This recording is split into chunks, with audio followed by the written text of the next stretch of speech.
Doctor Mariyamma John. നന്ദി Dhanesh doctor. എല്ലാവർക്കും നമസ്കാരം. IFPHന്റെ 2111 പ്രതിദിന സൂം വെബിനാറിലേക്ക് എല്ലാവരെയും സ്വാഗതം ചെയ്തുകൊള്ളുന്നു. ഇന്ന് നമ്മുടെ ക്ലാസ് ആരംഭിക്കുന്നതിന് മുമ്പ് ഒരു നിമിഷം ഈശ്വര പ്രാർത്ഥന.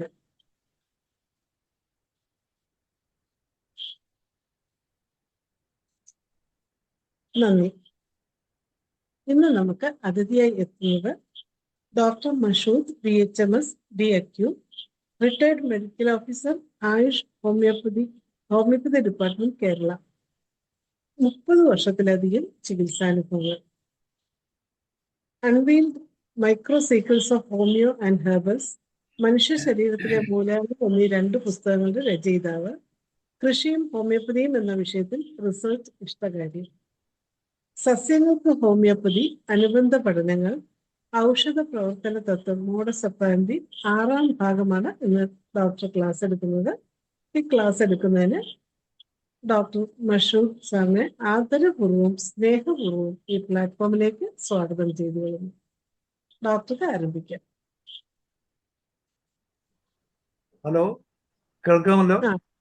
IFPHന്റെ ഈ ഫോറത്തില് സന്നിധരായിരിക്കുന്ന എല്ലാ വ്യക്തികൾക്കും എൻ്റെ നമസ്കാരം. ഇത് ഷെയറിങ്ങിന്റെ ഒരു ഓപ്ഷൻ ഞാൻ നോക്കിയിട്ട് അടുത്ത് വരാം. നമ്മുടെ കഴിഞ്ഞ ക്ലാസ്സുകളിൽ തന്നെ ഈ സസ്യങ്ങൾക്ക് ഹോമിയോപ്പതി, അനുബന്ധ പഠനങ്ങൾ, പിന്നെ അതോടൊപ്പം അതിന്റെ മോഡസ് ഓപ്പറാൻഡി കുറച്ച് എനിക്ക് അറിയാവുന്ന രീതിയിലൊന്ന് എക്സ്പ്ലെയിൻ ചെയ്യാനാണ് ഞാൻ ശ്രമിക്കുന്നത്. ഇത്തവണയും നമുക്ക് മെഡിസിൻ പ്ലാന്റ്സിൽ എങ്ങനെ പ്രവർത്തിക്കുന്നു എന്നതിനെക്കുറിച്ച് ഒരു ചെറിയ വിവരം നമുക്ക് അറിയിക്കാനാണ് ഉദ്ദേശിക്കുന്നത്. ഈ കഴിഞ്ഞ ക്ലാസ്സുകളിൽ പറഞ്ഞതിൻ്റെ അനുബന്ധമായിട്ട് തന്നെയാണ് ഈ ക്ലാസ്സും. അപ്പോൾ ഇന്ന് ഞാൻ ഉദ്ദേശിക്കുന്നത് ഈ മാറ്റർ എന്ന് പറയുന്ന ഒരു കാര്യം പറഞ്ഞുകൊണ്ട് തുടങ്ങാം. ഈ ഹോമിയോപ്പതിക് പെർസ്പെക്റ്റീവ് വെച്ച് മാറ്റർ എന്ന് നമ്മൾ ഉദ്ദേശിക്കുന്നത്, നമ്മളെ സംബന്ധിച്ചുള്ള മാറ്റർ വലിയൊരു കാര്യമാണ്. അപ്പൊ എല്ലാ വസ്തുക്കൾക്കും സബ്റ്റിലിറ്റി ഉണ്ട്. എല്ലാ എലിമെന്റ്സിനും, ഭൂമിയിലെ എല്ലാ വസ്തുക്കൾക്കും എലിമെന്റ്സിനും അവയുടേതായിട്ടുള്ള സബ്റ്റിലിറ്റി ഉണ്ട്. സബ്റ്റിലിറ്റി എന്ന് ഉദ്ദേശിക്കുന്നത് അവയുടേതായ പ്രത്യേകമായ എല്ലാ സ്വത്വം ഉണ്ട്. സ്വന്തമായിട്ട് അവയ്ക്കെല്ലാം സ്വന്തമായിട്ട് സ്വഭാവവിശേഷങ്ങളുണ്ട്. ഇപ്പോൾ എലിമെന്റ്സിലെ മാറ്ററിനെ നമുക്ക് ലിവിങ് മാറ്റർ എന്നും നോൺ ലിവിങ് മാറ്റർ എന്നും രണ്ടായിട്ട് വേർതിരിക്കാം. ഈ നോൺ ലിവിങ് മാറ്റർ നമുക്കറിയാം, എല്ലാ ജീവജാലങ്ങളിലും മാംസം, നെർവസ് ടിഷ്യൂ, പിന്നെ എല്ലാം ബോൺ, ടീത്ത്, ഇങ്ങനെയുള്ള പ്രത്യേകമായ ഘടകങ്ങളോടുകൂടി വേർതിരിഞ്ഞു വരുന്ന ജീവനുള്ള വസ്തുക്കൾ. അത് പ്ലാന്റ്സ് ഉണ്ട്, ആനിമൽസ് ഉണ്ട്. ഇത് രണ്ടിനും വ്യത്യസ്തമായ രീതിയിലുള്ള എല്ലാ സവിശേഷതകളും ഉണ്ട്. ഈ നോൺ ലിവിങ്ങില് ഫിസിക്കൽ ഉണ്ട്, അവയ്ക്ക് കെമിക്കൽ പ്രോപ്പർട്ടി ഉണ്ട്, ബയോളജിക്കൽ പ്രോപ്പർട്ടി ഉണ്ട്. ഇവിടെ ലിവിങ്ങിന്റെ പ്രധാന ഘടകം എന്ന് പറയുന്നത് ഈ നോൺ ലിവിങ് ആണ് എന്നിരിക്കും. നമുക്ക് വളരെ കുറച്ച് മാത്രമേ ഈ നോൺ ലിവിങ്ങിനെ കുറിച്ചും അറിയാൻ കഴിയുന്നുള്ളൂ. അപ്പോൾ പ്ലാന്റ്സിൽ തന്നെ അവയ്ക്ക് ഫിസിക്കൽ ആക്ഷൻ ഉണ്ട്, എലിമെന്റ്സിന് കെമിക്കൽ ആക്ഷൻ ഉണ്ട്, ബയോളജിക്കൽ ആക്ഷനും ഉണ്ട്. ലൈഫിലെ എല്ലാ പ്രവർത്തനങ്ങൾക്കും ഈ ഫിസിക്കലും കെമിക്കലും ബയോളജിക്കലും ആയിട്ടുള്ള ആക്ഷൻസ് എപ്പോഴും ഉണ്ട്. അപ്പൊ അതാണ് ഞാൻ പറയാൻ ഉദ്ദേശിച്ചത്. ഈ ബയോളജിക്കല് ഇവിടെ പ്രധാനമായിട്ടും നമുക്ക് ഇവിടെ ബയോളജിക്കൽ ഉദ്ദേശിക്കുന്നത് ഒരു ഓൾ ടുഗദർ ആയിട്ടുള്ള ഒരു ആക്ഷൻ, ബയോളജിക്കൽ ആക്ഷൻ എല്ലാ എലിമെന്റ്സിനും ഉണ്ട് എന്ന് മനസ്സിലാക്കാനാണ്. ഇവിടെ ഈ ഓൾനെസ് എന്ന് പറയുന്ന വാക്കിന് 2 അർത്ഥമുണ്ട്. അതായത് ആളിനാളായിട്ട് എല്ലാ പ്രവർത്തനങ്ങളിലും ഈ എലിമെന്റ്സ് വർത്തിക്കുന്നു. ശരീരത്തിലും, മനുഷ്യ ശരീരത്തിലാകട്ടെ, മറ്റു മൃഗങ്ങളുടെ ശരീരത്തിലാകട്ടെ, അതുപോലെ തന്നെ സസ്യങ്ങളുടെ ശരീരത്തിലും. ബയോളജിക്കലായിട്ട് ഈ മാറ്ററിന്റെ സ്ഥിതി എന്ന് പറയുന്നത് ഒരു ആൾ ടുഗദർ ആയിട്ട് വർക്ക് ചെയ്യുന്നു. അതേസമയം അത് ഓൾനെസ് ആണ്, അത് അതിൻ്റെതായ സ്വത്വം സൂക്ഷിക്കുന്നുമുണ്ട്. ഇതാണ് നമ്മൾ പ്രത്യേകമായിട്ട് ശ്രദ്ധിക്കുക. ഓരോ എലിമെന്റിനും അവയുടേതായിട്ടുള്ള പ്രത്യേകമായ തനതായ സ്വഭാവവിശേഷം ഓരോ ജീവജാലങ്ങളിലും ഉണ്ട് എന്നതുപോലെ തന്നെ അവയ്ക്ക് അവയുടേതായിട്ടുള്ള പ്രത്യേകമായ സവിശേഷ ഗുണങ്ങളും അവ പ്ലാന്റ്സിനും ജീവജാലങ്ങളിലും കാണിക്കുന്നതായിട്ട് നമുക്ക് മനസ്സിലാക്കാം. അതുകൊണ്ടാണല്ലോ ഈ എലിമെന്റ്സിനെ നമ്മൾ വ്യത്യസ്തമായിട്ട് കാണാനും പഠിക്കാനും ഒക്കെ അറിഞ്ഞു തുടങ്ങിയതും. ഇപ്പോൾ ബയോകെമിക്കലായിട്ട് പറഞ്ഞ് സ്റ്റഡി ചെയ്തപ്പോഴും ഓരോ എലിമെന്റ്സിനെ നമ്മൾ അതുകൊണ്ടാണ് നമുക്ക് വ്യത്യസ്തമായി പഠിക്കേണ്ടി വന്നത്. അതുപോലെ പ്ലാന്റ്സിന്റെ അല്ലെങ്കിൽ സസ്യങ്ങളെ സംബന്ധിച്ച് നോക്കുമ്പോഴും ഈ എലിമെന്റ്സിന് അവയുടെ സൂക്ഷ്മ മൂലകങ്ങൾ, ജൈവമൂലകങ്ങൾ, അതായത് ജീവ ജൈവ ജീവനെ അത്യന്തവിഷതമായിട്ടുള്ള മൂലകങ്ങൾ, ഇങ്ങനെ മൂലകങ്ങൾ വ്യത്യസ്തമായി കാണാനുള്ള കാരണം തന്നെ അവയുടെ സവിശേഷ ഗുണങ്ങളാണ്. അവയുടെ പ്രവർത്തനത്തിന് ഓൾനെസ് ആയിട്ട് പ്ലാന്റ്സിനെ ഉണ്ട് ഘടകങ്ങളായിട്ട് പ്രവർത്തിക്കുന്നു. അതോടൊപ്പം തന്നെ ചെറിയ പ്രവർത്തനങ്ങളിൽ അവ കാറ്റലിസ്റ്റ് ആയിട്ട് മറ്റും വർത്തിക്കുന്നു. എൻസൈംസിന്റെ ഘടകങ്ങളായിട്ട്, ഹോർമോൺസിന്റെ പാർട്സ് ആയിട്ട്, ആൽക്കലോയിഡ്സ് അല്ലെങ്കിൽ അവയുടെ ഉൽപ്പാദിപ്പിക്കുന്ന പ്രത്യേക ഘടകങ്ങളായിട്ട് ഒക്കെ അതിൽ തന്നെ ഈ എലിമെന്റ്സ്. ഓർഗാനിക് എന്ന് പറയുന്ന ഒരു വിഭാഗത്തെ കുറിച്ച് നമ്മളിപ്പോൾ മാറ്റിവെച്ചാണ് പറയുന്നത്. അതായത് ലൈഫിന്റെ ഭാഗത്തുള്ള എല്ലാ മൂലകങ്ങളും വസ്തുക്കളും എലിമെന്റ്സും എല്ലാം ഓർഗാനിക് എന്നാണ് പറയുന്നത്. ഓർഗാനിക് എന്ന് പറയുന്നത് ലൈഫുമായി ബന്ധപ്പെട്ട ഘടകങ്ങൾ, അവ ഇന്ന് വേർതിരിയുന്നത്, അവയ്ക്ക് വേണ്ടി ഉപയോഗപ്രദമാകുന്ന അല്ലെങ്കിൽ അവയുടെ പ്രോഡക്ട്സ്. അതേസമയം ഈ ഇനോർഗാനിക് എന്ന് പറയുന്ന ഭാഗത്തിനാണ് നമ്മൾ കൂടുതൽ പ്രാധാന്യം കൊടുത്തുകൊണ്ടാണ് ഞാൻ ഈ ക്ലാസ്സുകൾ പറയുന്നത്. കാരണം പ്രകൃതിയിൽ നിന്ന് നമുക്ക് ഓർഗാനിക് ആയിട്ട് ഒന്നും തന്നെ വലിച്ചെടുക്കുന്നില്ല. ശരിക്കും പറഞ്ഞാൽ അബ്സോർബ് ചെയ്യുന്നതായിട്ട് വളരെ അപൂർവമായിട്ട് കുറച്ച് മാത്രമേ ഉള്ളൂ. ഇപ്പൊ പ്രോട്ടീൻസ് നമ്മൾ പ്ലാന്റ്സ് അബ്സോർബ് ചെയ്യുന്നുണ്ടോ? ഞാൻ കഴിഞ്ഞ ക്ലാസ്സിൽ പറഞ്ഞു, ഉണ്ട്. സസ്യങ്ങൾക്ക് പ്രോട്ടീൻസ് ആവശ്യമാണ്. പ്രോട്ടീൻസ് നമ്മൾ സപ്ലൈ ചെയ്ത പ്രോട്ടീൻസ് അവ അബ്സോർബ് ചെയ്യും. അപ്പൊ എലിമെന്റ്സിന്റെ ബേസിലാണ് കൂടുതലായിട്ടും പ്രാധാന്യം, ഒരു നല്ല പങ്കും. അതില് ഈ ഓൾനെസ് ആയിട്ട് പ്രവർത്തിക്കുന്നത്. പിന്നെ രണ്ടാമത് ഘടകം എന്ന് പറഞ്ഞാൽ പർട്ടിക്കുലർ ആയിട്ട് മാത്രം പ്രവർത്തിക്കുന്ന എലിമെന്റ്സ് ഉണ്ട്. അതാണ് ഞാൻ പറയാൻ കാരണം. ഇപ്പോൾ സിലിക്ക, നമ്മുടെ ശരീരത്തിന് സിലിക്കയുടെ ആവശ്യമുണ്ടോ? മനുഷ്യന്റെ ശരീരത്തിൽ സിലിക്കയുടെ ആവശ്യം ശരിക്കും പറഞ്ഞാൽ ഇല്ല. എന്നാൽ ബ്ലഡ് സെൽസിൽ പോലും സിലിക്കയുണ്ട്. ബ്ലഡ് സെൽസിൽ സിലിക്ക ഉണ്ട്. അതിനെന്താണ് അതിന്റെ പ്രവർത്തനം എന്ന് ചോദിച്ചാൽ ശരിക്കും അത് ഇതൊരു സ്റ്റഡീഡ് അല്ല. നമ്മുടെ ബ്ലഡ് സെൽസിന്റെ സിലിക്കയ്ക്ക് എന്തെങ്കിലും പ്രാധാന്യമുണ്ടോ? സിലിക്കയുടെ പ്രാധാന്യം നമുക്കിന്ന് നന്നായിട്ട് അറിയാം. സൈലീഷ്യ എന്ന് പറയുന്നത് നമ്മുടെ മനസ്സിന്റെ വളരെ വൈഡായിട്ടുള്ള, വിവിധ തരത്തിലായിട്ടുള്ള, ഒരുപാട് റേഞ്ചുള്ള, അല്ലെങ്കിൽ ധാരാളം ലൊക്കേഷൻ ഉള്ള ഒരു മെഡിസിനാണ് സൈലീഷ്യ. അപ്പോൾ അത്രയും പ്രാധാന്യമുള്ള സിലിക്കയുടെ പ്രാധാന്യം യഥാർത്ഥത്തിൽ സിലിക്ക ഒരു എസെൻഷ്യൽ എലിമെന്റ് അല്ല, ഒരു ന്യൂട്രിയന്റ് അല്ല, പിന്നെ ഒരു പർട്ടിക്കുലർ ആയിട്ടൊരു ബോഡിയുടെ പാർട്ടോ ഒന്നുമല്ല. അതുപോലെയാണ് പ്ലാന്റ്സിനെ സംബന്ധിച്ചിടത്തോളം. പ്ലാന്റ്സിന് അനേക എലിമെന്റ്സ് അതേപോലെ ഉണ്ട്. ഇനി പർട്ടിക്കുലർ ആയിട്ടുള്ളവയെല്ലാം ക്വാണ്ടിറ്റേറ്റീവ് സ്റ്റേറ്റിലാണ് സാധാരണ കാണുന്നത്. ക്വാളിറ്റേറ്റീവ് സ്റ്റേറ്റിലോട്ട് വരുമ്പോഴാണ് നമുക്ക് ഇമ്പോർട്ടൻസ്. അതായത് ഡൈനാമിക്സത്തിലും നമ്മുടെ ഹോമിയോപ്പതിയിലും ബയോളജിക്കലും ഫിസിയോളജിയിലും എല്ലാം നാം കൂടുതലായിട്ട് പ്രധാനം എടുക്കുന്നത് ക്വാളിറ്റേറ്റീവ് ആയിട്ടുള്ള അനാലിസിസ് ആണ്, ക്വാളിറ്റേറ്റീവ് ആയിട്ടുള്ള സ്റ്റഡിയാണ്, ക്വാളിറ്റി. പക്ഷേ ഈ എലിമെന്റ്സിനെ ഏറ്റവും കൂടുതലുള്ളത് എന്താണെന്ന് വെച്ചാൽ ക്വാണ്ടിറ്റേറ്റീവ് സ്റ്റേറ്റ് ആണ് within the body of plants and also in animals. അതുകൊണ്ടാണ് ഈ ക്വാണ്ടിറ്റേറ്റീവ് എന്ന് പറയുന്നത്. ഇനി ഇത് എൻ്റെ തന്നെ, ഞാൻ ഇന്ന് പറയുന്ന ക്ലാസ്സിൽ പറയുന്ന മിക്കവാറും കാര്യങ്ങൾ ഞാൻ തന്നെ ഒന്ന് സ്റ്റാറ്റിസ്റ്റിക്കലി ഒന്ന് അനലൈസ് ചെയ്തിട്ട് ഒരു ഡേറ്റ വെച്ചിട്ട് വരുന്നതാണ്. ഇത് മറ്റിടത്തൊന്നും കോട്ട് ചെയ്തിട്ടുള്ളതല്ല ഇതിലുള്ള കൊട്ടേഷൻസ് അല്ല. In quantitative state is subtlety is peculiar in each element. In quantitative state, subtlety is peculiar. ഈ സെറ്റിൽ ഇവിടെ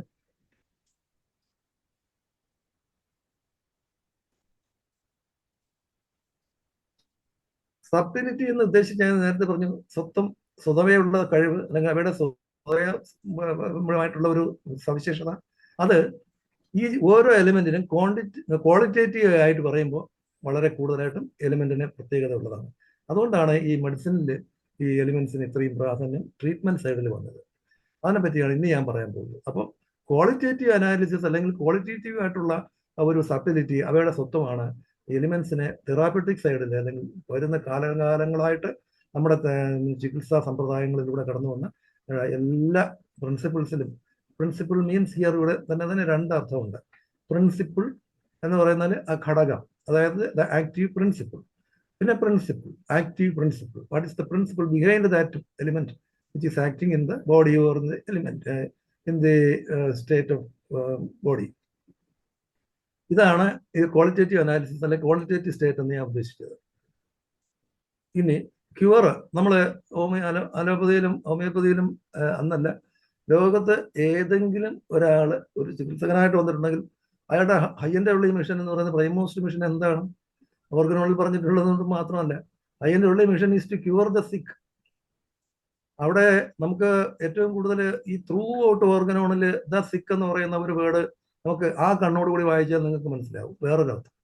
പലരും പറഞ്ഞു കേട്ടിട്ടുണ്ട് ദ സിക്ക്. എന്തിനാ അവിടെ ദ സിക്ക് എന്ന് ഉദ്ദേശിച്ചു എന്ന് ഞാനും പലപ്പോഴും ആലോചിച്ചിട്ടുണ്ട്. High and only mission is cure the sick. The sick അതിന് വേറൊരു അർത്ഥമുണ്ട്. അങ്ങനെയുള്ള അർത്ഥത്തിലൂടെ തലങ്ങളിലൂടെ മാത്രം ചിന്തിച്ചു നോക്കൂ നിങ്ങൾ. അപ്പം നമുക്ക് ഈ ബയോകെമിക്കൽ റിയാക്ഷനിൽ ഈ എലിമെന്റ്സിനെ അതിന്റെ സ്വത്വവും എലിമെന്റ്സിൻ്റെതായിട്ടുള്ള സ്വഭാവവിശേഷങ്ങളും ഹനുമാൻ വളരെ കൂടുതൽ ഊന്നൽ കൊടുത്ത് പല പാരഗ്രാഫിലും പല അഫോറിസത്തിലും പറഞ്ഞതായിട്ട് കാണാം. വരുന്ന ക്ലാസ്സുകളിൽ ഒരുപക്ഷെ എനിക്ക് കഴിയുമെങ്കിൽ ഞാനത് പറയാം. അതായത് അഫോറിസം മുഴുവൻ വായിച്ച് കുറെ ഇടയ്ക്കിടയ്ക്ക് വായിക്കുമ്പോൾ തന്നെ നമുക്ക് ഈ എലിമെന്റ്സ്, അതായത് ഞാൻ ആദ്യത്തെ ക്ലാസ്സിൽ ഒരിക്കൽ പറഞ്ഞിരുന്നു, Hahnemann was not a pure rationalist but he's a integralist. അദ്ദേഹം ഒരു മിഡിലായിട്ടുള്ള മാനായിരുന്നു. അദ്ദേഹം തീരെ അങ്ങ് അഗ്രസീവായിട്ടുള്ള ഒരു ഓർത്തഡോക്സ് ആയിരുന്നില്ല. മറിച്ച് അദ്ദേഹത്തെ നമ്മൾ അങ്ങനെ കാണുന്നെങ്കിലും അദ്ദേഹം നമുക്ക് അങ്ങനെ പോലും കാണാനുള്ള സാധ്യത വളരെ കുറവാണ് അദ്ദേഹത്തിന്റെ വ്യൂ. എന്നാലും ഇന്നും അത് പൊതുവായിട്ട് നമുക്ക് നോക്കുമ്പോൾ അദ്ദേഹം ശരിക്കും ഒരു scientist, as a scientist, chemist എന്നുള്ളതിനും സയന്റിസ്റ്റ് എന്നുള്ളതിനും കൂടി ചേർന്നുള്ള ഒരു നല്ല ഒരു എക്സാമ്പിളാണ് ഹനുമാന്റെ എല്ലാ ചിന്താഗതികളും ക്രോണിക് മയസത്തിലും ഓർഗനോളിലും നമുക്ക് കൂടുതലായിട്ട് മനസ്സിലാക്കാൻ സാധിക്കുന്നത്. ഇവിടെ ഇതിൽ കൂടുതലായിട്ട് ഞാനിപ്പോൾ ഈ പ്ലാന്റ്സിന്റെ സ്റ്റഡിയിലും എലിമെന്റിനെ കുറിച്ച് എനിക്ക് ഈ 3 കാര്യങ്ങളാണ് പറയാനുള്ളത്. ഒന്ന്, a total change in the state of the health is not necessary. ഒരു രോഗം വരുമ്പോൾ ഒരാളിന് നമുക്ക് ടോട്ടാലിറ്റി എന്ന് നമ്മൾ എടുക്കുന്നെങ്കിലും ടോട്ടലായിട്ടുള്ള ഒരു ചേഞ്ച്, ഒരു ഡ്രഗിന്റെ ടോട്ടൽ സിംറ്റംസ് അങ്ങനെയുള്ള ഒന്നും തന്നെ പൂർണ്ണമായിട്ട് വേണ്ട.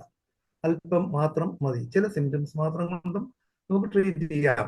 അപ്പോൾ total change in the state of health is not necessary.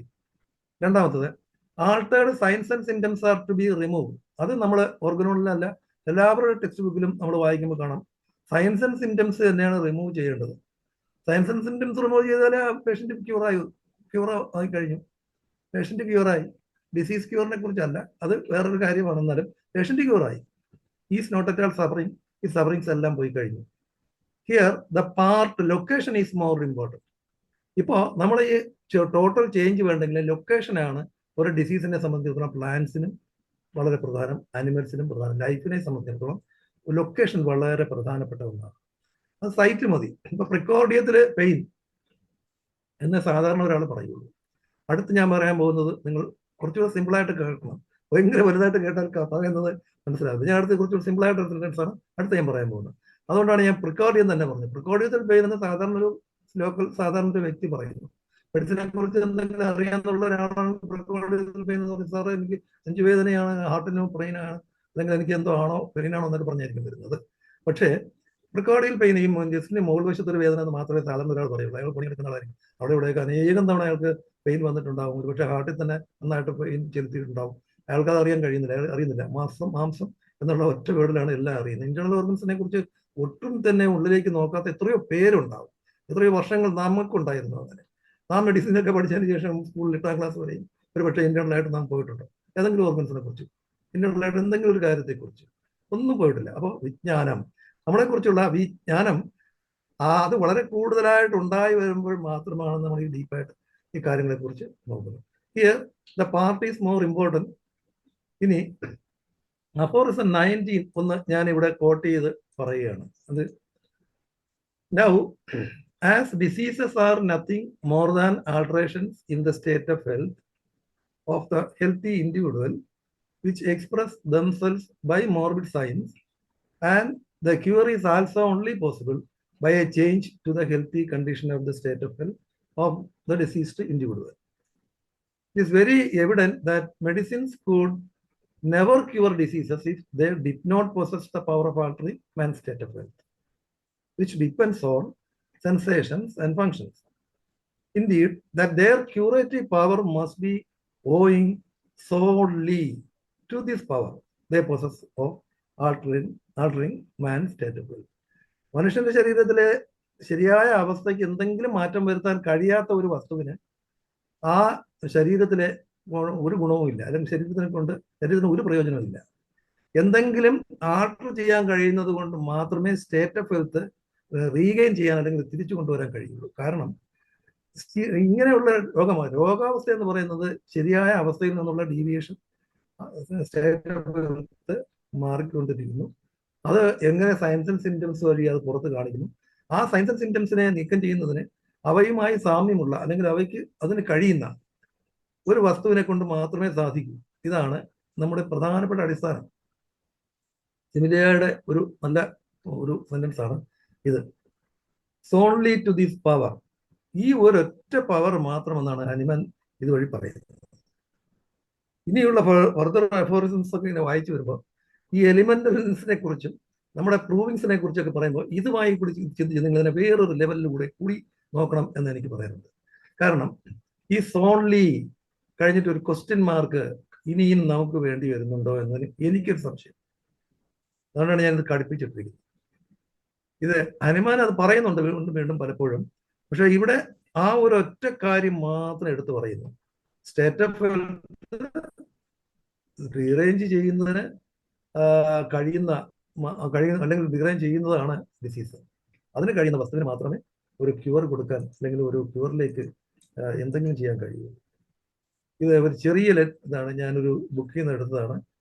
മെക്കിൽറ്റ എന്ന് പറയുന്നത് ഒരു കളക്ഷനാണ്, ഓൾഡ് ജൂയിഷ് കളക്ഷനാണ്. ബൈബിൾ പോലെ ഒരു വലിയ കളക്ഷനാണ് ജൂതന്മാരുടെ, ജൂയിഷ് ആയിട്ടുള്ള വളരെ ഓൾഡാണ്. ഇപ്പോൾ അതില്ല, ഒരു കുറേ കളക്ഷൻസ് ആണ് ദൈവത്തിൻ്റെ കുറിച്ചുള്ള കുറേ കളക്ഷൻ. അത് പറയുന്നത് whereas man treats contrary remedies, മനുഷ്യൻ എഫക്റ്റ് എന്തുകൊണ്ടാണ് കോൺട്രറി റെമഡീസ് കൊണ്ടാണ് ട്രീറ്റ് ചെയ്യുന്നത്, ചികിത്സിക്കുന്നത്. ഇവിടെ ചികിത്സയെക്കുറിച്ച് മാത്രമല്ല എന്നുള്ളത് പറയാനാണ് ഞാൻ ഇങ്ങ് പോയത്. അതായത് ഓൾഡ് ജൂയിഷ് മെക്കിൽറ്റ എന്ന് പറയുന്നത് ഒരു കളക്ഷൻ ബുക്കാണ്, ബൈബിളിന്റെ ഒരു പോലെയുള്ള ഒരു കോട്ടിംഗ് ആണ്. അപ്പൊ അത് പറയുന്നത് എല്ലാ കാര്യങ്ങളും മനുഷ്യന്റെ ട്രീറ്റ്മെന്റ്, മനുഷ്യന്റെ പ്രവർത്തനങ്ങൾ, മനുഷ്യന്റെ സമീപനം, മനുഷ്യന്റെ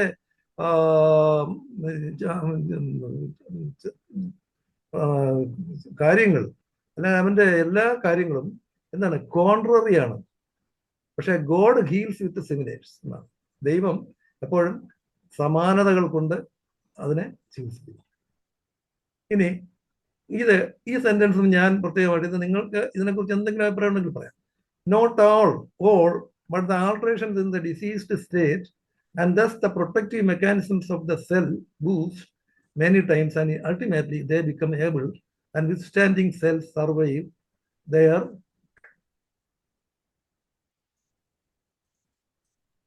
damages, thus the healing proceeds. യഥാർത്ഥത്തിൽ ഹീലിംഗിന്റെ കാര്യം വരുന്നതെന്ന് പറഞ്ഞാല് ഈ എല്ലാമല്ല, പക്ഷെ കുറച്ച് ഭാഗങ്ങളെങ്കിലും ഡിസീസ്ഡ് സ്റ്റേറ്റിൽ ആൾട്ടർനേറ്റ് ചെയ്തു വരുമ്പോൾ സെൽസിനെ അവിടുന്ന് തന്നെ സെൽസ് അതുകൊണ്ട് തന്നെ അവ ബൂസ്റ്റ് ചെയ്യുകയും പലതവണ സെൽസിനെ ഈ കാര്യങ്ങൾ വഴി ഇവയുടെ ഈ ആൾട്രേഷൻ വഴി ബൂസ്റ്റപ്പ് ആവുകയും ഫൈനലി അവയ്ക്ക് സർവൈവ് ചെയ്യാനുള്ള സെൽസിന് സർവൈവ് ചെയ്യാനുള്ള ഒരു കപ്പാസിറ്റി വരികയും അങ്ങനെ ഹീൽ ചെയ്യുകയും ചെയ്യും. ഇപ്പൊ ഇത് ഉദ്ദേശിക്കുന്നതെന്ന് പറഞ്ഞാൽ ഒരു ട്യൂമറിന്റെ കാര്യം എടുത്താൽ നിങ്ങൾക്ക് എളുപ്പം മനസ്സിലാവും. ഒരു നോർമൽ ട്യൂമർ ഒരു എടുത്തിരിക്കുന്നു, നമ്മൾ ഉരച്ചുരച്ച് കഴിഞ്ഞാലും നമ്മൾ കുറേ നാൾ കഴിഞ്ഞാൽ അവിടെ തന്നെ ഇരിക്കും.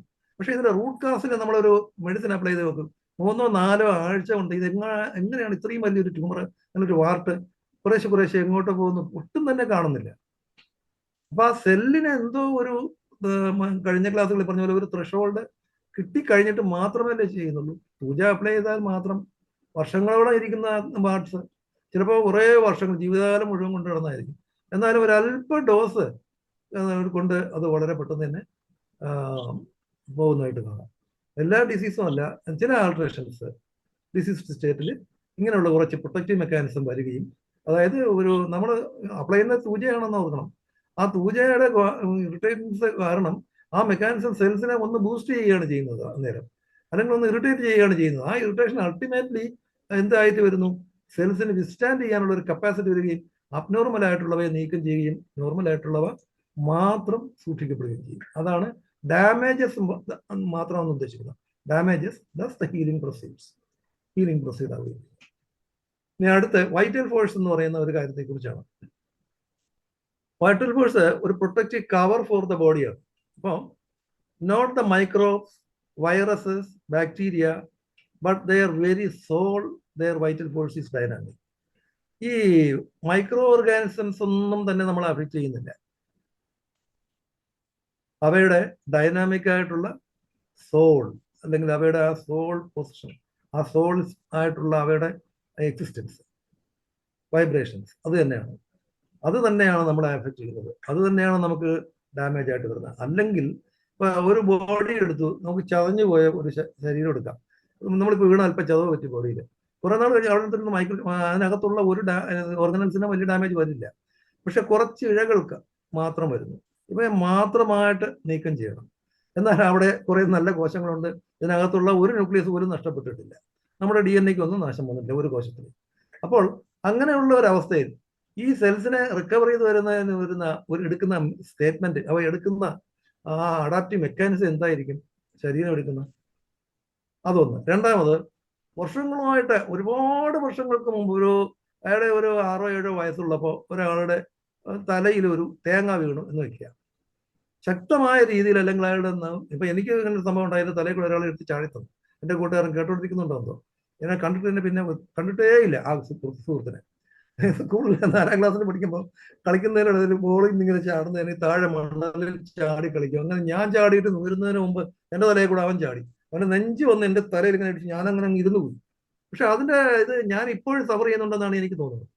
കാരണം അന്ന് പ്രിൻസിപ്പാൾ തലയിൽ താടിയിൽ ഇങ്ങനെ പിടിച്ച് മുകളിലോട്ടൊക്കെ ഒന്ന് കുടഞ്ഞപ്പോൾ ജെട്ടെന്ന് ശ്വാസം വീണു. അതുപോലെ ശ്വാസം ഇങ്ങനെ അടങ്ങിയിരിക്കുകയാണ്. ഭാര്യയിലെല്ലാം കൂടി ഞെരുങ്ങി, കഴുത്തലായ എല്ലുകളെല്ലാം കൂടി ഞെരുങ്ങിപ്പോയി. അപ്പൊ അതിങ്ങനെ ഉയർന്നു വന്നു. പക്ഷെ അന്ന് ശരിയായെങ്കിലും എന്താണ് ബാക്കി നിൽക്കുന്നത് എല്ലാവർക്കും അറിയാം. ഹോമിയോപ്പതി അറിയുന്ന നമ്മളെ സംബന്ധിച്ചിടത്തോളം ഈ ഒരു സിംറ്റം നമ്മളെല്ലാവരും സൂക്ഷിക്കും. എന്തോ ഒന്ന് ബാക്കി നിൽക്കും. അതെന്താണ്? അത് പോയി എന്നുള്ള ഒരു ഇത് പോയെങ്കിലും ഈ സംഭവം പിന്നെ ഞാൻ മറന്നും പോയി. പക്ഷെ വർഷങ്ങൾ കഴിഞ്ഞിട്ട് ഈ വശത്ത് ഇങ്ങനെ ഒരു വേദനയും ചുമയും വരുന്നു. ഇപ്പോഴും ഇടയ്ക്ക് ഇങ്ങനെ ഞാൻ അനുഭവിക്കുന്നു. അത് ഞാൻ ഒരു എക്സാമ്പിൾ പറഞ്ഞതേ ഉള്ളൂ. അപ്പൊ അവിടെ എന്താണ് ഈ ഞാൻ നേരത്തെ പറഞ്ഞ ചതഞ്ഞു പോയ വേർഷനിൽ റിക്കവർ ചെയ്യുമ്പോൾ മറ്റു കോശങ്ങൾക്ക് നാശമില്ലാതെ കണ്ട് ഇത്രയും റിലീസ് ആയിട്ട് വരുന്നതിന് വേണ്ടി ഉള്ള ഇതിന് ഇത്രയും വ്യവസ്ഥിതി കൊടുത്തിരിക്കുന്ന ചെറിയ നമ്മുടെ സെൽസ്, ന്യൂട്രോഫിൽസിന് അവയ്ക്ക് അത്രമാത്രം സെൻസിറ്റിവിറ്റിയും അവയെ മാത്രമേ നീക്കം ചെയ്യുന്നുള്ളൂ എന്നുള്ളതും ആണ് നമുക്ക് മനസ്സിലാക്കാനുള്ളത്. ഇപ്പോൾ അത്തരത്തിലുള്ള മരുന്നുകളെ കണ്ടെത്തുന്നതിന് വേണ്ടി ലോകം മുഴുവനും വ്യാപൃതരാണ്. കാരണം എന്ന് പറഞ്ഞാൽ ക്യാൻസർ സെൽസിനെ മാത്രം കണ്ടുപിടിച്ച് ട്രീറ്റ് ചെയ്താൽ കഴിഞ്ഞാൽ എത്ര വേഗം എളുപ്പമാകും. ഇപ്പോഴും അത് അത്ര എളുപ്പമായിട്ടില്ല. അപ്പോൾ ഇവിടെ ഈ മൈക്രോബ്സോ വൈറസസോ അല്ല, ബാക്ടീരിയ അല്ല, മറിച്ച് അവയുടെ സോള്, അല്ലെങ്കിൽ അവയുടെ ആ ഒരു എക്സിസ്റ്റൻഷ്യൽ എവിഡൻസ്, അല്ലെങ്കിൽ എവിഡൻഷ്യൽ ആയിട്ടുള്ള അവയുടെ എന്തോ ഒന്ന്, അതാണ് നമുക്ക് കൂടുതലായിട്ട് ഇമ്പോർട്ടൻ്റ് ആയിട്ട് മനസ്സിലാക്കുന്നത്.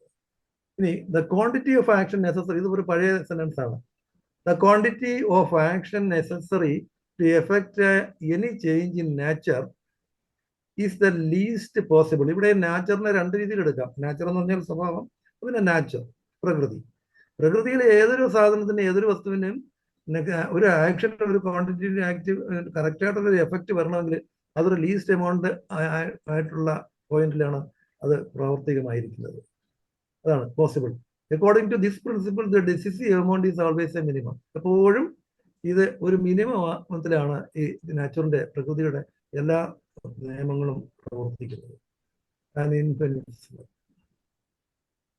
മോസ്റ്റ് സിമിലി, അടുത്ത സെന്റൻസ് എനിക്ക് ഇമ്പോർട്ടൻ്റ് ആയിട്ട് പറയാനുള്ളതാണ്. ഇത് വളരെ പ്രധാനമാണ്. Most similar is apt medicine, correct medicine. There is no other one. അത്ര കറക്റ്റ് കണ്ടീഷണൽ ആയിട്ടുള്ള മെഡിസിനാണ് most similar. But similar is enough. അത് എത്ര നമുക്കെല്ലാം അറിയാന്നുള്ളതാണ്. പ്രാക്ടീസ് ചെയ്യുന്ന ഏതൊരു ആളിനും, ഒരു തെറാപ്യൂട്ടിക് വൈദ്യനാണ് അല്ലെങ്കിൽ ഒരു പ്രാക്ടീഷണർ ആണെങ്കിൽ തീർച്ചയായിട്ടും അറിയാം.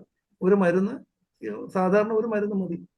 ഹോമിയോപ്പതിയെ സംബന്ധിച്ചിടത്തോളം അല്ല, പ്രിൻസിപ്പിൾ എന്ന് പറയുന്നിടത്തോളം അല്ല, പ്രാക്ടിക്കലായിട്ട് ഏതെങ്കിലും ഒരു തെറാപ്യൂട്ടിക് പ്രിൻസിപ്പിള് നമ്മുടെ ശരീരത്തിൽ ആപ്ലിക്കബിൾ ആയി പ്രവർത്തിച്ച് നമുക്ക് ക്യൂർ കിട്ടുന്നുണ്ടെങ്കിൽ അത് only one that is similar. അത്ര സിമ്പിളാണ്. That is enough. മോസ്റ്റ് സിമിലറും വേണം, ആപ്റ്റ് ആണ്, കറക്റ്റ് ആണ്, സിംഗിൾ മെഡിസിൻ, അപ്പം തന്നെ നല്ല റിലീഫും പൂർണ്ണമായിട്ടും ക്യൂറും കിട്ടും. ബട്ട് സിമിലർ ഒരുപാട് എന്തിനെ കാട് കയറുന്നു. ഒരു സിമിലർ മെഡിസിൻ മതി, ദാറ്റ് ഈസ് ഇനഫ്. ഇനി നെക്സ്റ്റ് നോളജ്. ഞാൻ നേരത്തെ പറഞ്ഞു നോളജ് 2 തരത്തിലുണ്ട്. ഇപ്പോൾ കൂടുതലായിട്ട് നമ്മൾ അറിയേണ്ട കാര്യമില്ല, കുറച്ച് മിതമായിട്ട് മനസ്സിലാക്കിയാൽ അത്ര തന്നെ ധാരാളം. ഇപ്പോൾ എൻ്റെ വീഡിയോക്ക് എന്തോ സംതിങ്, വീഡിയോക്ക് കേൾക്കാമോ? കേൾക്കാം. വീഡിയോക്ക് കുറച്ച് ഇഴവ് വരുന്നുണ്ട്. ഇനി ഉണ്ടോ എന്തോ, മഴ ആയതുകൊണ്ടായിരിക്കാം. ഓക്കെ. എന്റെ പ്രശ്നമൊന്നുമില്ല. അതായത് പ്രൈമറി നോളജും സെക്കൻഡറി നോളജും എന്ന് പറയുമ്പോൾ നിങ്ങൾ വലിയ തത്വചിന്തയിൽ എന്നിട്ടൊന്നും പോണ്ട. ഞാനൊരു ചെറിയ എക്സാമ്പിളാണ് പറയുന്നത്. അതായത് ഇപ്പൊ കോപ്പർ വെസലില് വെള്ളം വെച്ചിരുന്ന് കുടിക്കുന്നത് നല്ലതാണ്. കഴിഞ്ഞ ഒരു ക്ലാസ്സിൽ ആ ഡോക്ടറും പറഞ്ഞു കോപ്പർ വെസലിൽ കുറച്ച് കോപ്പർ കിട്ടും. ഉള്ളതാണ്, കോപ്പർ കിട്ടുന്നു എന്നുള്ളത് വാസ്തവമാണ്. പക്ഷേ അതിനേക്കാൾ ഉപരി വേറൊരു അർത്ഥം കൂടിയുണ്ട് അതിനൊരു സെക്കൻഡറി വിവരമുണ്ട്. അതായത് അതൊരു കോപ്പർ സൾഫേറ്റ് എന്ന് പറയുന്ന സൾഫറുമായിട്ട് ചേർന്ന് കോപ്പർ സൾഫേറ്റ് എന്ന് പറഞ്ഞ ചെറിയൊരു പാളി വരികയും അത് ആന്റി മൈക്രോബിയലാണ്. കോപ്പർ എവിടെ ഇരുന്നാലും കോപ്പർ ആന്റി മൈക്രോബിയലാണ്. അതുകൊണ്ടാണ് നമ്മുടെ പൈപ്പുകളിലെല്ലാം വളരെ കൂടുതൽ നാള് ഈ പൈപ്പ് പ്ലാസ്റ്റിക് വരുന്നത് വരെ ഈ ചെമ്പ് കുഴലുകളിലൂടെയാണ് പൈപ്പുകൾ കടന്നു വന്നുകൊണ്ടിരുന്നത്. കാരണം ആന്റി മൈക്രോബിയലാണ്, ആന്റി ബാക്ടീരിയൽ, ആന്റി മൈക്രോബിയൽ. ഫംഗസ് പോലും ഈ കോപ്പർ സൾഫേറ്റ് അറിയാമല്ലോ, കോപ്പർ കൊണ്ട് മാറിപ്പോകും. അപ്പൊ അതുകൊണ്ടാണ് കോപ്പർ നമ്മൾ വെള്ളം വെച്ച് കുടിക്കുന്നത്. പിന്നെ കോപ്പർ നമുക്ക് അടുത്ത നിയറസ്റ്റ് ആയിട്ടുള്ള ഒരു എലിമെന്റ് ആണ്. അത് കോപ്പർ അത്യാവശ്യമാണ്, മിനിമം എമൗണ്ട്. അതൊരു എസെൻഷ്യൽ എലിമെന്റ് ഒന്നും അല്ല, എന്നാൽ പോലും കോപ്പർ ബോഡിയുടെ തെറാപ്യൂട്ടിക് ലെവലിൽ നല്ല ആപ്ലിക്കേഷൻ ഉള്ള ഒന്നാണ്. ഇത് ഞാൻ ഇടുക്കിയിലായിരുന്നപ്പോൾ കണ്ട ഒരു വീടാണ്. ഇങ്ങനെ ഇതിനകത്ത് ഇട്ടെന്നേ ഉള്ളൂ. ഇവരുടെ വീണ്ടും മുറ്റത്ത് എനിക്കൊരു കുറച്ച് സസ്യങ്ങളെ കാണാൻ കഴിഞ്ഞു. അവിടെയും ഞാൻ 2 മുളകും പച്ചക്കറിയും കണ്ടു. അപ്പോൾ അത് അന്ന് അത് 2012 മറ്റുമാണ് ഞാൻ മാങ്കുളം എന്ന് പറയുന്ന ഒരു ഡിസ്പെൻസറിയിലെ ഉൾവനത്തിലെ ഒരു ആദിവാസി, അവരെല്ലാം കുടികളെന്നാണ് പറയുന്നത്, 18 കുടികളുണ്ട്. ആ ഒരു കുടിയിൽ പോയപ്പോൾ ഒരു വീടിനകമാണ്, ഇത് ഒരു വലിയ വീടാണ്, അതിനകത്തൊരു സ്ത്രീ കിടപ്പുണ്ട്, ഒരു ഉണ്ടായിരുന്നു. പിന്നെ പുറത്തൊക്കെ ഉണ്ട്. അവരെ ഞാൻ ചുമ്മാ ഇങ്ങനെ ഇട്ടെന്നേ ഉള്ളൂ. ഇത് ഒരു വീടാണ്. അപ്പോൾ ഇനി ഞാൻ പറയാൻ പോകുന്നത് ബിഫോർ ആഫ്റ്റർ ഞാൻ പല പ്രാവശ്യം പറഞ്ഞിട്ടുണ്ടെങ്കിൽ ഈ പിക്ചറുകൾ കാണിച്ചിട്ടില്ല. ഈ ക്രിസ്റ്റൽ കാണിക്കാൻ വേണ്ടിയാണ്. അപ്പോൾ ഇത് ഒരു ബിഫോറാണ്. പ്ലാന്റിൽ സാധാരണ ഞാൻ മുമ്പ് പറഞ്ഞു ചില ക്രിസ്റ്റൽസ് കാണാൻ കഴിയും. അതുപോലെ ഇതൊരു ഈ ബിഫോർ ആണെങ്കിലും ഇതൊരു നോർമൽ ക്രിസ്റ്റൽ അല്ല. It is normally abnormal. എന്ന് പറഞ്ഞാൽ യാതൊരു കാരണം ഇല്ലാതെ തന്നെ, മെഡിസിൻ ഒന്നും ഇല്ലാതെ തന്നെ ഇങ്ങനെ ഒരു ക്രിസ്റ്റൽ കാണാൻ പറ്റും. ഇത് ഞാൻ എടുത്ത് കാണിച്ചതാണ്. അപ്പം ഇങ്ങനെ വളരെ കൃത്യമായിട്ടുള്ള ബിഫോറും ആഫ്റ്ററും അല്ല എന്ന് പറയാൻ വേണ്ടിയാണ്. ഇതും അതുപോലെ തന്നെ ആഫ്റ്റർ ആണ്. എന്നാൽ അതേ പ്ലാന്റിൽ തന്നെ ആഫ്റ്റർ മെഡിസിൻ കൊടുത്തതിന് ശേഷം കണ്ട ക്രിസ്റ്റൽസിലാണ് ഈ തരത്തിലുള്ള ഇത് നിങ്ങൾക്ക് വ്യക്തമായിട്ട് കാണാം. ഇതിങ്ങനെയുള്ള റോഡ് ലൈക്ക് ക്രിസ്റ്റൽസ്, ഇത് സൊല്യൂബിൾ ആണ്, നല്ല ഗ്ലാസിയാണ്, ഇതുപോലെ ഇരിക്കുന്നത്. അനക്കാം അങ്ങോട്ട് വളരെ ചെറിയ നീഡിൽ വെച്ച് ഞാൻ വളരെ ചെറുതായിട്ട് ഈ വാട്ടർ ഒന്ന് അനക്കുമ്പോൾ ഇതിങ്ങനെ അനങ്ങി അങ്ങോട്ടും ഇങ്ങോട്ടും പോകുന്ന കാണാം. വാട്ടർ കാണും, എത്ര ഉണങ്ങിയാലും ലേശം ഒരു ഫിലിമില് ലേശം കാണും. ഇത് നീങ്ങുന്നതിന് വേണ്ടിയുള്ള ഒരു ഫ്ലൂയിഡ്. വളരെ ഡ്രൈ ആയി അല്ല സ്ലൈഡ്സ് കാണുന്നത്, അതെപ്പോഴും നമ്മൾ ഓർക്കണം. നമ്മൾ ഈ സ്ലൈഡ്സൊക്കെ എത്രയും അൾട്ടിമേറ്റായിട്ട് ഡ്രൈ ആയി കഴിഞ്ഞാൽ കാണില്ല. പിന്നെ ഇങ്ങനെയുള്ള ക്രിസ്റ്റൽസ് ചിലപ്പോൾ ഇളകി പോകുന്നതിനും സാധ്യതയുണ്ട്. വളരെ ചെറിയ പൊടിയാണ് പോലെ ഇരിക്കുന്നത്, എന്ത് ചെറുതാണ്. ഇതിപ്പോ തന്നെ ഞാൻ 10 മാഗ്നിഫിക്കേഷൻ കഴിഞ്ഞിട്ട് പിന്നെയും 10 30 പ്രാവശ്യം 10ന്റെ 30 തട്ടി കഴിഞ്ഞിട്ട് ഇപ്പൊ ഞാൻ ഇതിനകത്ത് സ്ലൈഡിൽ കാണിച്ചിരിക്കുന്നുണ്ട്. വീണ്ടും ഞാൻ മാഗ്നിഫൈ ചെയ്തിട്ടാണ് 304% മാഗ്നിഫൈ ചെയ്തിരിക്കുകയാണ്. വളരെ കൂടുതലായിട്ട് ഇതിന് ശേഷമാണ് നമുക്കത് കാണുന്നത്. നെക്സ്റ്റ് ഇത് ബിഫോർ കണ്ടു, അതിനകത്ത് ഈ ഡ്രൈ ആയിട്ടുള്ള ഒന്നും തന്നെ കണ്ടില്ല.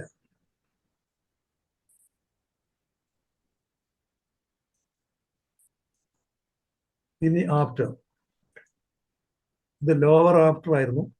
ഇത് ആഫ്റ്റർ വേറൊരു ജില്ലയാണ്, വേറൊരു ജില്ലയിൽ കണ്ട ആഫ്റ്ററിൽ ആ ചെറിയ റോഡിലേക്ക് ഒരു ക്രിസ്റ്റൽ കണ്ടു എന്ന് കാണിക്കാം. ഇത് പാവലിന്റെ ഒരു ഇലയാണെന്ന് നമുക്കറിയാമല്ലോ, ഫ്രഷാണ്, ഒരു ഇതുമില്ല, നന്നായിട്ട് നിൽക്കുകയാണ്. ഇതേ പ്ലാന്റ് തന്നെ 2-3 ദിവസം കഴിഞ്ഞപ്പോൾ ഇത് ഇങ്ങനെ കണ്ടു. ഇത് ഒരു ഡിസീസാണ്. ഇതൊരു ചെറിയ ഇവനിരിക്കുകയാണ്, ഷഡ്പദം ഉണ്ട്, ചെറിയൊരു ഷഡ്പദം. അത് കുഞ്ഞു മുട്ടകളാണ് ഈ കാണുന്നത്, വൈറ്റ് ആണ്. ഇതിന് മിലിയറി അപ്പിയറൻസ് എന്നൊക്കെ പറഞ്ഞ് വരുന്നത്. കാര്യത്തിൽ ഇത് ഒരു ഷഡ്പദമാണ്. ഇതിന് നമ്മുടെ മെഡിസിൻസ് വളരെ എഫക്റ്റീവായിട്ട് കണ്ടതുകൊണ്ടാണ് ഇവിടെ ഒരു ചെറിയ ഇത് ഇരിപ്പുണ്ട് കണ്ടോ. ഇനി ഈ സാധനം എന്തിനെ പറയാൻ എന്ന് വെച്ചാൽ ഇത് ഇതുമായി ബന്ധമില്ല, ഇടയ്ക്ക് കയറി വന്നതാണ്. Belladonna 1 year after in butter. ഞാൻ ആദ്യം ചെയ്ത പരീക്ഷണമാണ്. ഞാൻ ഈ പരീക്ഷണങ്ങൾ പഠനം തുടങ്ങിയത് എങ്ങനെയെന്ന് ചോദിച്ചാൽ എനിക്ക് അന്ന് ഈ ക്രിസ്റ്റൽസിനെ കുറിച്ച് ഒന്നും അറിഞ്ഞുകൂടാ. അപ്പൊ ഞാൻ കുറേ നാളിങ്ങനെ ഓരോന്നായിട്ട് ചെയ്തോണ്ടിരുന്നു. വെലഡോണ, ഞാൻ എടുത്ത മീഡിയം ബട്ടറാണ്. ബട്ടർ ഒരു ദിവസം ഞാൻ ചുമ്മാ ഇങ്ങനെ എടുത്ത് ബട്ടർ മിൽക്ക്, നമ്മളെ ഈ തൈര്, മോരിന്റെ വെള്ളം മൈക്രോസ്കോപ്പിലൂടെ ഒന്ന് നോക്കിയപ്പോൾ കുറേ ബാക്ടീരിയ എനിക്ക് കാണാൻ കഴിഞ്ഞു. ഇങ്ങനെ ഉരുളൻ ഉരുളൻ പൊരി ഉണ്ടല്ലോ, ഉരുളൻ പൊരി, മറ്റേ പൊരിയല്ല, പൊരിക്കടല പോലെ പൊരിഞ്ഞു വരുന്ന പൊരിയല്ല, നമ്മൾ മറ്റു കടകളിൽ നിന്ന് വാങ്ങുന്ന രീതിയിലുള്ള അരി മാത്രം ഇങ്ങനെ നീണ്ടത്തിൽ പൊരി, അതുപോലെ സ്വല്പ വളഞ്ഞ ആ രൂപത്തിൽ 1000 10000 ഒരു ഡ്രോപ്പിൽ കാണാൻ കഴിഞ്ഞു. അപ്പൊ എനിക്കത് യഥാർത്ഥത്തിൽ അന്ന് വരെ അങ്ങനെ ഈ തൈരിലോ ഇങ്ങനെ ബാസിലെ കണ്ടിട്ടില്ല. എനിക്കൊന്ന് അബ്നോർമൽ ആയിട്ടുള്ള എന്തെങ്കിലും അസുഖത്തിന്റെ ലക്ഷണത്തിൽ നിന്ന് പാലിന് വന്നതായിരിക്കാം. അല്ലെങ്കിൽ പുഴുക്കൾ വല്ലതും ആ മുട്ട അത്രയും വലുതല്ലായിരുന്നു, മൈക്രോസ്കോപ്പിക്കലാണ്, വളരെ മൈക്രോസ്കോപ്പിക്കലായിരുന്നു. അപ്പോൾ അത്രയും ആയിട്ടുള്ള ആ ഒരു പുഴുക്കളെ, മൈക്രോബ്സിനെ, ബാക്ടീരിയ ആണെന്ന് കണ്ടറിയാം. കണ്ടപ്പോൾ അത് എനിക്ക് ഒരു വളരെ അതിശയം വരികയും അതേ തൈരിൽ നിന്ന് കുറച്ചെടുത്തിട്ട് അന്ന് തന്നെ ഞാൻ ഈ പരീക്ഷണം അങ്ങ് തുടങ്ങുകയും ചെയ്തു. അതായത് കുറച്ച് ബെലഡോണ എടുത്തു, 30 ഒരു ഡ്രോപ്പ് നല്ലവണ്ണം വാട്ടറിൽ മിക്സ് ചെയ്തു, സക്കസ് ചെയ്തു, അതിൽ ഈ തൈരിൻ്റെ ഒരു ഡ്രോപ്പ് ഒഴിച്ച് നല്ലവണ്ണം പാക്ക് ചെയ്ത് അടച്ചങ്ങ് വെച്ചു. എന്നിട്ട് കുറേ നാൾ കഴിഞ്ഞു. എന്നിട്ട് അതിൽ നിന്ന് ഓരോ ദിവസവും എടുത്ത് നോക്കിക്കൊണ്ടിരുന്നു. അപ്പോൾ ആദ്യം തന്നെ ഈ മൈക്രോബ്സിനെ ഒന്നും പിന്നെ കാണാൻ പറ്റില്ല. 5-6 ദിവസം കഴിയുമ്പോൾ അതൊക്കെ ചത്തുപോയി. പക്ഷേ ഇത്തരത്തിലുള്ള ഒരു സാധനം കാണാൻ കഴിഞ്ഞു. ഇത് 1 ഇയർ തന്നെ വീണ്ടും കിടന്നിട്ടുള്ളതാണ്. കുറെ നാൾ കഴിയുമ്പോൾ തന്നെ കാണാം, 2-3 ആഴ്ച കഴിയുമ്പോൾ തന്നെ നമുക്ക് കാണാൻ കഴിയും. അത് കഴിഞ്ഞതായി കണ്ടോ,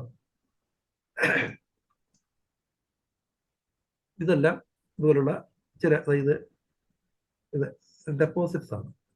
ഡെപ്പോസിറ്റ്സ് മീൻസ് ചെറിയ ഗ്ലാസി ആയിട്ടുള്ള ക്രിസ്റ്റൽസ് ആണ്. ഇത് സാൾട്ടി അല്ല, ഈ ഇതുണ്ടല്ലോ ചെറിയ പുളിപ്പുള്ള ആ ഒരു പാർട്ടുണ്ടല്ലോ, ലാക്ടോസിന്റെ, അതാണ് ബാസിലിയുടെ ആയിട്ട് വരാം. അതുകൊണ്ട് ഇതെല്ലാം ഇത് പറയാൻ കാര്യം എന്ന് പറഞ്ഞാല്, ഞാൻ ഈ പരീക്ഷണങ്ങൾ നടത്തുമ്പോൾ ഇതിനെ പല ആംഗിളിലും ഇതിനെ വീക്ഷിക്കാം. അപ്പൊ നമുക്ക് ഇപ്പൊ ഒരു ബയോളജിക്കൽ കൺട്രോൾ എന്നൊക്കെ പറഞ്ഞ് ഒരുപാട് പെസ്റ്റിസൈഡ്സ് എല്ലാം ഇറങ്ങുന്നുണ്ട്. അതുപോലെ തന്നെ അനേകം പദാർത്ഥങ്ങൾ എടുക്കുന്നുണ്ട്. ഇപ്പൊ ഇന്ന് വരെ ഇത് ആരെങ്കിലും കണ്ടിട്ടുണ്ടോ എനിക്കറിയില്ല. അപ്പൊ ഒരു ജീവി മലമൂത്ര വിസർജനം ചെയ്യുന്നിടത്ത് വേറൊരു ജീവി വന്ന് മലമൂത്ര വിസർജനം ചെയ്യില്ല. അത് നിങ്ങൾ ശ്രദ്ധിച്ചിട്ടുണ്ടോ? പൂച്ച മല വിസർജനം ചെയ്യുന്നത് അവിടെ തന്നെ വീണ്ടുകയും ചെയ്യും. പുലി പോകുന്ന വഴിക്കെല്ലാം അതിന്റെ റേഞ്ച് അറിയാൻ വേണ്ടി അവിടെ എല്ലാം മരത്തിൽ മൂത്രം ഒഴിച്ചിട്ട് വെച്ചിട്ടുണ്ട്. എന്നിട്ട് അതിന്റെ ഏരിയയിൽ വേറെ ഒരെണ്ണം വരില്ല. അതേ മണമുള്ള പുലി പോലും വരും, പുലി വരില്ല, മറ്റു മൃഗങ്ങൾ പോലും വരില്ല. അപ്പൊ അതുപോലെ ഈ മൈക്രോ ഓർഗാനിസംസിനെ എല്ലാം തന്നെ എക്സ്ക്രീറ്ററി ആയിട്ടുള്ള ചില ഗുണങ്ങൾ നമ്മൾ കണ്ടെത്തണം. എന്നാലും നമുക്ക് ഒരുപാട് പ്രയോജനം. അതാണ് ഞാൻ ഈ ബെലഡോണ ഇതിനകത്ത് വല്ലതും ചെയ്യുന്നുണ്ടോ എന്നൊക്കെ നോക്കിയാണ് എനിക്ക് ഇങ്ങനെ ഒരു ഇതിലേക്ക് എത്തിച്ചേർന്നതും ഞാനിപ്പോൾ കഴിഞ്ഞ ക്ലാസ്സിൽ പറഞ്ഞ ഒരു പാറ്റന്റിന്റെ മെഡിസിനെ കുറിച്ചൊക്കെ വന്നത്. അതിന് അത്രത്തോളം ഒരു വ്യാപ്തി എൻ്റെ മനസ്സിലുണ്ട്. അപ്പൊ ഇത് കാണിക്കാനാണ്. ഇത് നാട്ടിൽ തന്നെ ഈ മാങ്കുളത്ത് ഞാൻ വർക്ക് ചെയ്തപ്പോൾ ബസ്സിൽ പോകുന്ന വഴിക്ക് ഞങ്ങൾ അവിടെ കുറച്ച് ദൂരം നടന്ന് പോയിരുന്നു. അപ്പോൾ ആ തറയിൽ നല്ല ഡ്രൈ ആയിട്ടുള്ള പ്ലേസിൽ അവിടുത്തെ ഈർപ്പം മതി കിടക്കുന്ന ഒരു കുഞ്ഞു പാവലാണ്. ഇത്രയും വലുതായിട്ട് കാണിക്കുന്നെങ്കിലും ആ കൂടി പാവലിന് കാണുള്ളൂ. പാവൽ ഇതിന്റെ വിത്ത് ഞാൻ എടുത്ത് കളക്ട് ചെയ്തു, ഞാൻ ഇവിടെ കൊണ്ടുവന്നു, എൻ്റെ വീട്ടിൽ കൊണ്ടുവന്ന് കൃഷി ചെയ്തു. ഇപ്പോഴും എനിക്ക് ഒരു നൽപ്പം നിപ്പുണ്ട്. കഴിഞ്ഞ പ്രാവശ്യം വിത്തിന് മാത്രമായിരിക്കുന്നു, അതിങ്ങനെ തുടർന്ന് വരികയാണ്. ഇതേ പാവൽ തന്നെ, കുഞ്ഞു പാവലാണ്. ഇത് കാട്ടുപാവൽ എന്ന് പറയുന്നത്. ഇതാണ് പണ്ട് കാലത്ത് കൃഷിക്ക് ഔഷധത്തിന് ഉപയോഗിച്ചിരുന്ന പാവൽ, കാട്ടുപാവൽ. നമ്മൾ സാധാരണ പാവൽ പോലെ തന്നെ യാതൊരു വ്യത്യാസമല്ല. പക്ഷേ ഇത് കുഞ്ഞനാണെന്നേ ഉള്ളൂ, കുറച്ച് ചെറുതാണ്, വളരെ ചെറുത്. പക്ഷേ ഇതിപ്പോൾ ഞാൻ ഫോട്ടോ എടുത്തതിലുള്ള മിസ്റ്റേക്ക് കാരണമാണ് യഥാർത്ഥത്തിൽ ഇത് വൈറ്റ് ആയിട്ട് കാണുന്നത്. നല്ല ഗ്രീനാണ്, ചെറിയൊരു വൈറ്റേ കാണുന്നുള്ളൂ. ഇത് ഒരുപാട് വെളുത്തിരിക്കുന്നത്. നമ്മുടെ നാട്ടിൽ എവിടെ കൃഷി ചെയ്താലും വീട്ടിലെ കൃഷി ചെയ്താലും ഇത് പച്ച നിറത്തിൽ തന്നെ കാണും. ഇത് ഞാൻ കഴിഞ്ഞ ഒരു ക്ലാസ്സിലെ ആദ്യം ഒരു പ്ലാന്റ് കാണിച്ചിരുന്നു. അത് കുറച്ചുകൂടെയൊക്കെ വലുതായി വന്നപ്പോൾ ഉള്ളതാണ്. കാലിമുറെല്ലാം കൊടുത്ത് ചീത്തയായി പോയെന്ന് പറഞ്ഞ പ്ലാന്റ്. പിന്നീട് അത് ലീഫ് ക്ലിയർ ആയില്ല. കേർലിംഗ് എന്ന് പറയുന്നത് കൂടുതലാണ്. പക്ഷേ വേറൊരു കാര്യം പ്രത്യേകം എന്ന് പറഞ്ഞാൽ എൻ്റെ അനേകം മുളകുകൾ ഇങ്ങനെ ആയി പറയുന്നുണ്ട്. പക്ഷേ ഇവയെല്ലാം നമ്മുടെ മെഡിസിൻസ് അപ്ലൈ ചെയ്ത് കഴിഞ്ഞാൽ നല്ലോണം പൂക്കുന്നതാണ്. കായ് നല്ല ഫലം കിട്ടും, നല്ല കായാണ്. ആ കായ്ക്കുന്ന ഞാൻ പിന്നീട് ഇതിൽ നിന്നുള്ള മുളകിന്റെ ഇത് കാണിച്ചു തരാം. സീഡ്സ് എല്ലാം നല്ല ഭംഗിയായിട്ടിരിക്കുന്നതാണ്. പക്ഷേ അതിൽ ഒരു അസുഖം വരില്ല. അതുകൊണ്ട് ഇതുപോലെ വേറൊന്നാണ് സൈലീഷ്യ അപ്ലൈ ചെയ്ത ഒരു മുളക്. അത് നന്നായിട്ട് ഈ ലീഫ്, ഓൾഡ് ലീഫ് 2-3 ഫോട്ടോസ് കൂടി ചേർത്തിരുന്ന് എടുക്കാൻ പറ്റില്ല. അതുകൊണ്ട് ഇതുപോലത്തെ ലീഫായിരുന്നു, കുറേ അങ്ങ് ലീഫിൻ്റെതായി. ഇതുപോലത്തെ ലീഫ് എന്ന് പറഞ്ഞാൽ ഈ മുളകിന്റെ ലീഫ് എടുത്തു കഴിഞ്ഞ് നോക്കിക്കഴിഞ്ഞാൽ ഒരുമാതിരി എന്തോ ഇതുണ്ടല്ലോ, നമ്മുടെ ഈ പനിക്കൂർക്കയുടെ ഇല പോലെ ആയിപ്പോയി. അത് പൂഞ്ഞു പൂഞ്ഞു പോയി എന്ന് പറയാം, പൂഞ്ഞു പോയി, പഞ്ഞി പോലെ ആയിപ്പോയി. എന്നിട്ട് അവസാനം അത് നന്നായി, പിന്നീട് നന്നായപ്പോൾ ഈ ഇലകളായി. പക്ഷെ അപ്പോഴും അതിന്റെ ഒരു നല്ല മുളക് കായ്ച്ചു, വലിയ മുളക് കായ്ക്ക്, സാധാരണ മുളക് പോലെ കായ്ച്ചു. പക്ഷെ അതിന്റെ ഇത് കണ്ടോ, കാലിക്സ് കണ്ടോ, മുളകിന്റെ ആ ഒരു ബാക്ക് പാർട്ട് ധാരാളം തടിച്ചു, ശരിക്കും തടിച്ചു പോയി. ഇത് കാണിക്കാൻ വേണ്ടിയാണ് ഇത് മാത്രമായിട്ട് വെച്ചിരിക്കുന്നത്. മുളക് കുഞ്ഞമുളകായ സസ്യം ചെറുതാണ്, ഒരു 1-2 ഫിംഗറിന്റെ നീളത്തിന്, അതായത് ഒരു 10 സെന്റിമീറ്റർ ആ മുളക് വളർന്നുള്ളൂ. പക്ഷെ അതിൽ വന്ന ഒരു മുളകിന്റെ കാലിക്സ് അങ്ങ് തടിച്ച് വലുതായി വളരെ കട്ടി പിടിച്ചതുപോലെയായി. ഇതാണ് ഞാൻ ഇതിന്റെ പിക്ചർ എടുത്ത് പിന്നെ ഒടുവിലെടുത്ത് ഇത് മൈക്രോ സെൽ സ്ട്രക്ചറൊക്കെ വായിച്ചു. ഇത് പിന്നീട് ആ ലീഫ് തന്നെ നോർമൽ ലീഫായി. ആദ്യം ഈ ലീഫായിരുന്നു, ഈ ലീഫ്. ഇങ്ങനെ ഒരു ചേഞ്ച് സൈലീഷിക്ക് കണ്ടതാണ്.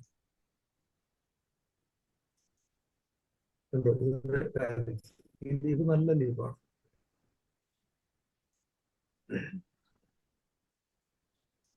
ഇനി ഇത് ആ കാലിക്സ് പോലുള്ള ഇത് വ്യക്തമല്ല ഞാനിങ്ങനെ പറയുന്നെങ്കിലും ഈ പിക്ചർ എന്താണെന്ന് ഞാൻ എഴുതിയിട്ടില്ലായിരുന്നു, നോട്ടീസ് ചെയ്യാത്തത് ചില ഒരുപാട് ക്രിസ്റ്റലുകൾ എനിക്ക് നഷ്ടപ്പെട്ടു. പിന്നെ ഹലോ, ഒരു സൗണ്ട് ഇച്ചിരി ശബ്ദം കേൾക്കുന്നുണ്ടോ? കേൾക്കുന്നുണ്ട്, ഇച്ചിരി ശബ്ദം കുറവാ. എന്റെ സൗണ്ട് കുറഞ്ഞു പോയെന്ന് തോന്നുന്നു അല്ലേ?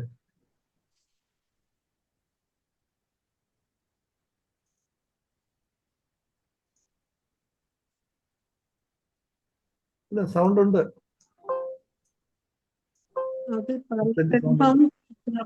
ഇച്ചിരി അങ്ങ് കുറഞ്ഞു പോകുന്നു.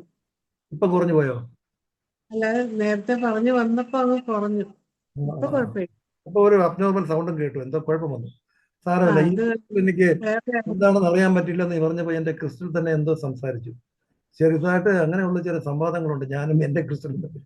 അങ്ങനെ ഇതെന്തോ സന്ധിക്കാണ്. ഇത് അങ്ങനത്തെ ഒന്നാണ്. ഈ കാലിക്സിൽ നിന്ന് ഉണ്ടാക്കിയതെന്ന് പറഞ്ഞാണ് ഇപ്പൊ വെച്ചിരിക്കുന്നത്. നോക്കാം, വീണ്ടും റീഡ് ചെയ്യുമ്പോൾ നമുക്ക് കാണാം. ഇത് അതുപോലെ തന്നെ കുറെ നാളുകൾക്ക് ശേഷം ആ പഴയ ബെല്ലഡോണ പോലുള്ള ഇതിന്റെ ടിഞ്ചറുകൾ എടുത്തിട്ട് ചെയ്യുമ്പോൾ ഡ്രൈ ആയ ക്രിസ്റ്റലുകൾ വേറൊരു രൂപം പെട്ടിരിക്കുകയാണ്, നല്ല വെളുത്ത രീതിയിൽ ഇരിക്കുന്നുണ്ട്. അങ്ങനെയുള്ള ഒരു ഓൾഡ് ക്രിസ്റ്റലാണ് ഇത്. ഇത് ഒരു നമുക്കറിയാം എന്താണ് സബർജല്ലി എന്നല്ലേ, സബർജല്ലി ചാമ്പയ്ക്ക. ഇത് 2 എണ്ണം ഉണ്ടോ, ബെൽ മോഡൽ എന്ന് പറയുന്നത് ഈ ചാമ്പയ്ക്ക. ഇതിലൊരു പരീക്ഷണം നടത്തിയിട്ടുണ്ടായിരുന്നു കുഞ്ഞു കിളികളെ കുറിച്ചൊക്കെ, അതിനു വേണ്ടി കാണിക്കാനാണ്. അപ്പോൾ ഇത് അതിൻ്റെ ഒരു ക്രിസ്റ്റലാണ്. ഈ ക്രിസ്റ്റൽ കഴിഞ്ഞ ഒരു ക്ലാസ്സിൽ ഞാൻ കാണിച്ചു. ഇതാണ് റൗണ്ട് ലീഫ് മൂന്നാറിലുണ്ടെന്ന് പറഞ്ഞതിന്റെ ഒരു ക്രിസ്റ്റലാണിത്. ഇങ്ങനെ കാണുള്ളൂ. ഇത് കണ്ടു കഴിഞ്ഞാൽ ആദ്യം തോന്നും വലിയ, ഉടനെ എനിക്ക് തെറ്റിദ്ധരിച്ച് ഞാൻ ഉടനെ നോക്കി 10-ലാണോ കിടക്കുന്നത്, അതേ 45-ലേക്ക് പോയോ, 100-ൽ എത്തിയോ എന്നൊക്കെ. 100-ലൊന്നും എനിക്ക് കാണാനേ പറ്റുന്നില്ല, 45 കാണാം. കാരണം ഇത് അത്രയും നല്ല ഒരു ഇതുള്ള ഒരു ക്രിസ്റ്റലാണ്. ഇത് എന്ത് പൂവാണെന്ന് പറയാമോ? ആർക്കെങ്കിലും പറയാമോ? ഈ പൂവ് എന്തിന്റെ പൂവാണ്?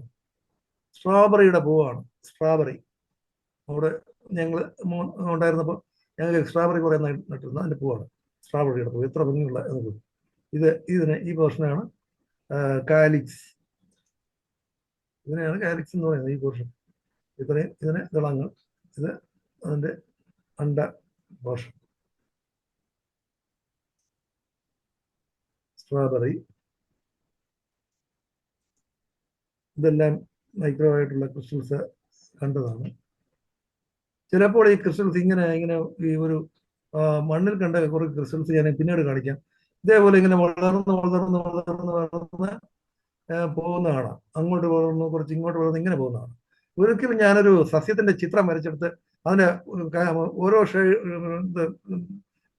സൈഡും ഇലകള് ഇങ്ങനെ വരച്ച് വെച്ചിട്ട് വേറൊരു ചിത്രം നോക്കിയപ്പോൾ, സൈഡിൽ നോക്കിയപ്പോൾ അതുപോലെ ഒരു ചിത്രം എനിക്ക് കാണാൻ കഴിഞ്ഞു. ക്രിസ്റ്റൽസ് ഇങ്ങനെ അങ്ങോട്ടും ഇങ്ങോട്ടും വളർന്നു പോകും, എന്നിട്ട് അത് ആ പ്ലാന്റിനെ അതുപോലെ അനുകരിക്കും.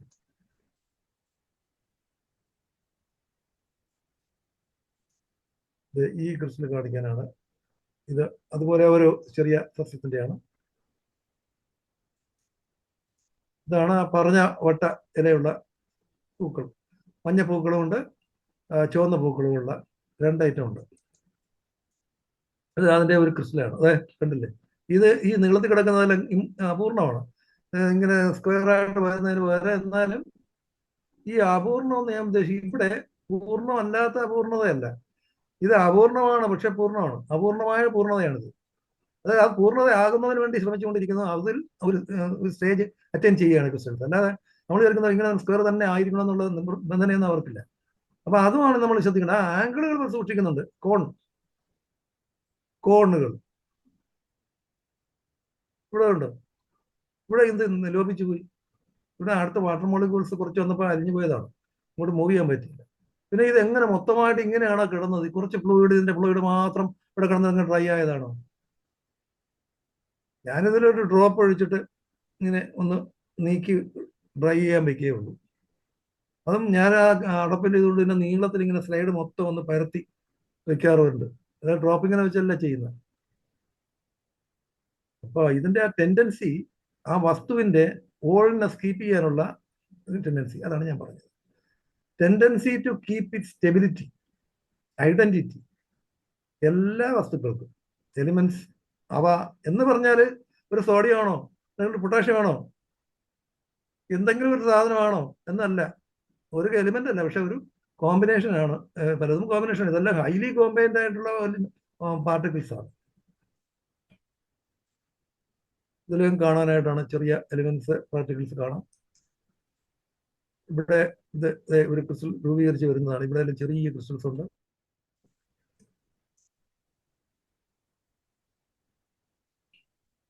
ഇത് അവിടെ തന്നെയുള്ള ഒരു പ്ലാന്റ് ആണ്. ഇത് ഉണ്ടല്ലോ ഈ ഇരിക്കുന്ന ഇതുണ്ട്, ഒരു ബാൾസം എന്ന് പറയുന്ന പ്ലാന്റ് കണ്ടിട്ടുണ്ടല്ലോ. ബാൾസം ഒരുപാട് തരമുണ്ട് അവിടെ. പിന്നെ ഞങ്ങൾക്ക് പഞ്ചായത്തിൽ ചേർന്ന ഒരു സെക്രട്ടറി ധാരാളം പ്ലാന്റ്സിനെ കളക്ട് ചെയ്ത് വെച്ചിരുന്നു. അപ്പൊ എനിക്കതിൽ നിന്ന് ഇത് പറ്റിയിരുന്നു. ഇത് മാവാണ് ശരിക്കും പറഞ്ഞത്.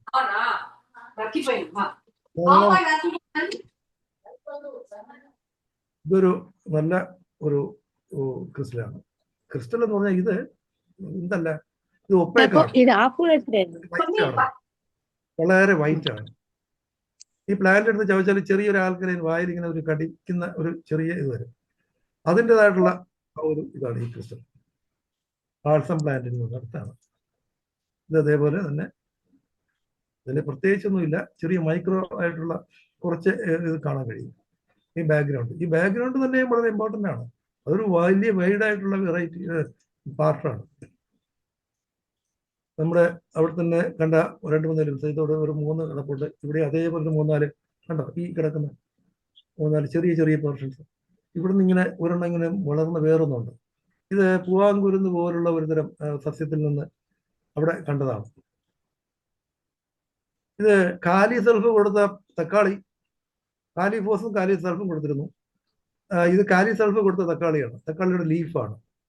അപ്പൊ തക്കാളി ലത്തീഫ് സാർ പറഞ്ഞല്ലോ, ഒരുപാട് മാസം, 6 മാസം 4 മാസമൊക്കെ ചീത്തയാകാതെ ഉണങ്ങിയിരിക്കുന്നു തക്കാളി. ഞാനത് കണ്ടത് കാലിഫോസിലാണ്. 6X ആണ്. അത് ബയോകെമിക്കിന്റെ അല്ലെങ്കിൽ നമ്മുടെ ഈ പറയുന്ന ഷുഗർ മിൽക്കിന്റെ ആക്ഷൻ ആണെന്നൊക്കെ തോന്നും, പക്ഷെ അല്ല. ഇത് ലീഫിൽ വന്ന മാറ്റമാണ്. നല്ല ഹെൽത്തി ലീഫാണ്, പക്ഷേ ഇത് അഴുകിയൊന്നും പോയിട്ടില്ല. ഇത് കുറഞ്ഞോളം ഇതിങ്ങനെ തന്നെ നിന്നു.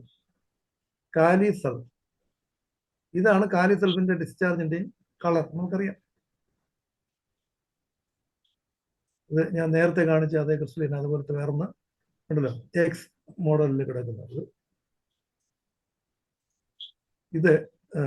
ഇത് ഇടയ്ക്ക് കയറി വന്ന അലോവേരയുടെ ഒരു ക്രിസ്റ്റലാണ്. ഇത് ഇടയ്ക്ക് വന്നുപോയി. ഇത് അലോവേരയാണ്.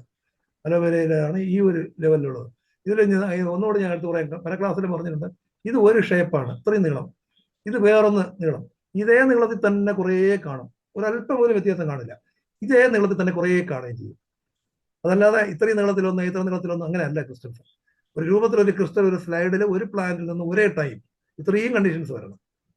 അതായത് ഒരു പ്ലാന്റിൽ നിന്നുള്ള സൊല്യൂഷൻ ഒരു ടൈമിൽ നമ്മൾ കളക്ട് ചെയ്ത് ഒരു സ്ലൈഡിൽ എടുത്തിട്ട് നോക്കിയാൽ അതിലുള്ള ക്രിസ്റ്റലുകളുടെ എല്ലാത്തിൻ്റെയും ഒട്ടുമുക്കാലും ഒരേപോലുള്ള ക്രിസ്റ്റലുകളെല്ലാം സൈസ് എല്ലാം ഒരുപോലെ ആയിരിക്കും. അതെങ്ങനെ സൂക്ഷിക്കുന്നു? അത് സൂക്ഷിക്കുമോ? നമ്മൾ സാധാരണ ക്രിസ്റ്റൽ എന്ന് പറയുന്നത് ഇങ്ങനെ ഒഴുത്തിരിഞ്ഞ് ഉണങ്ങി വരുന്ന ഒരു പരിപാടിയാണെങ്കിൽ ഞാൻ ഈ പറഞ്ഞ കാര്യം സാധിക്കും? സാധിക്കില്ല.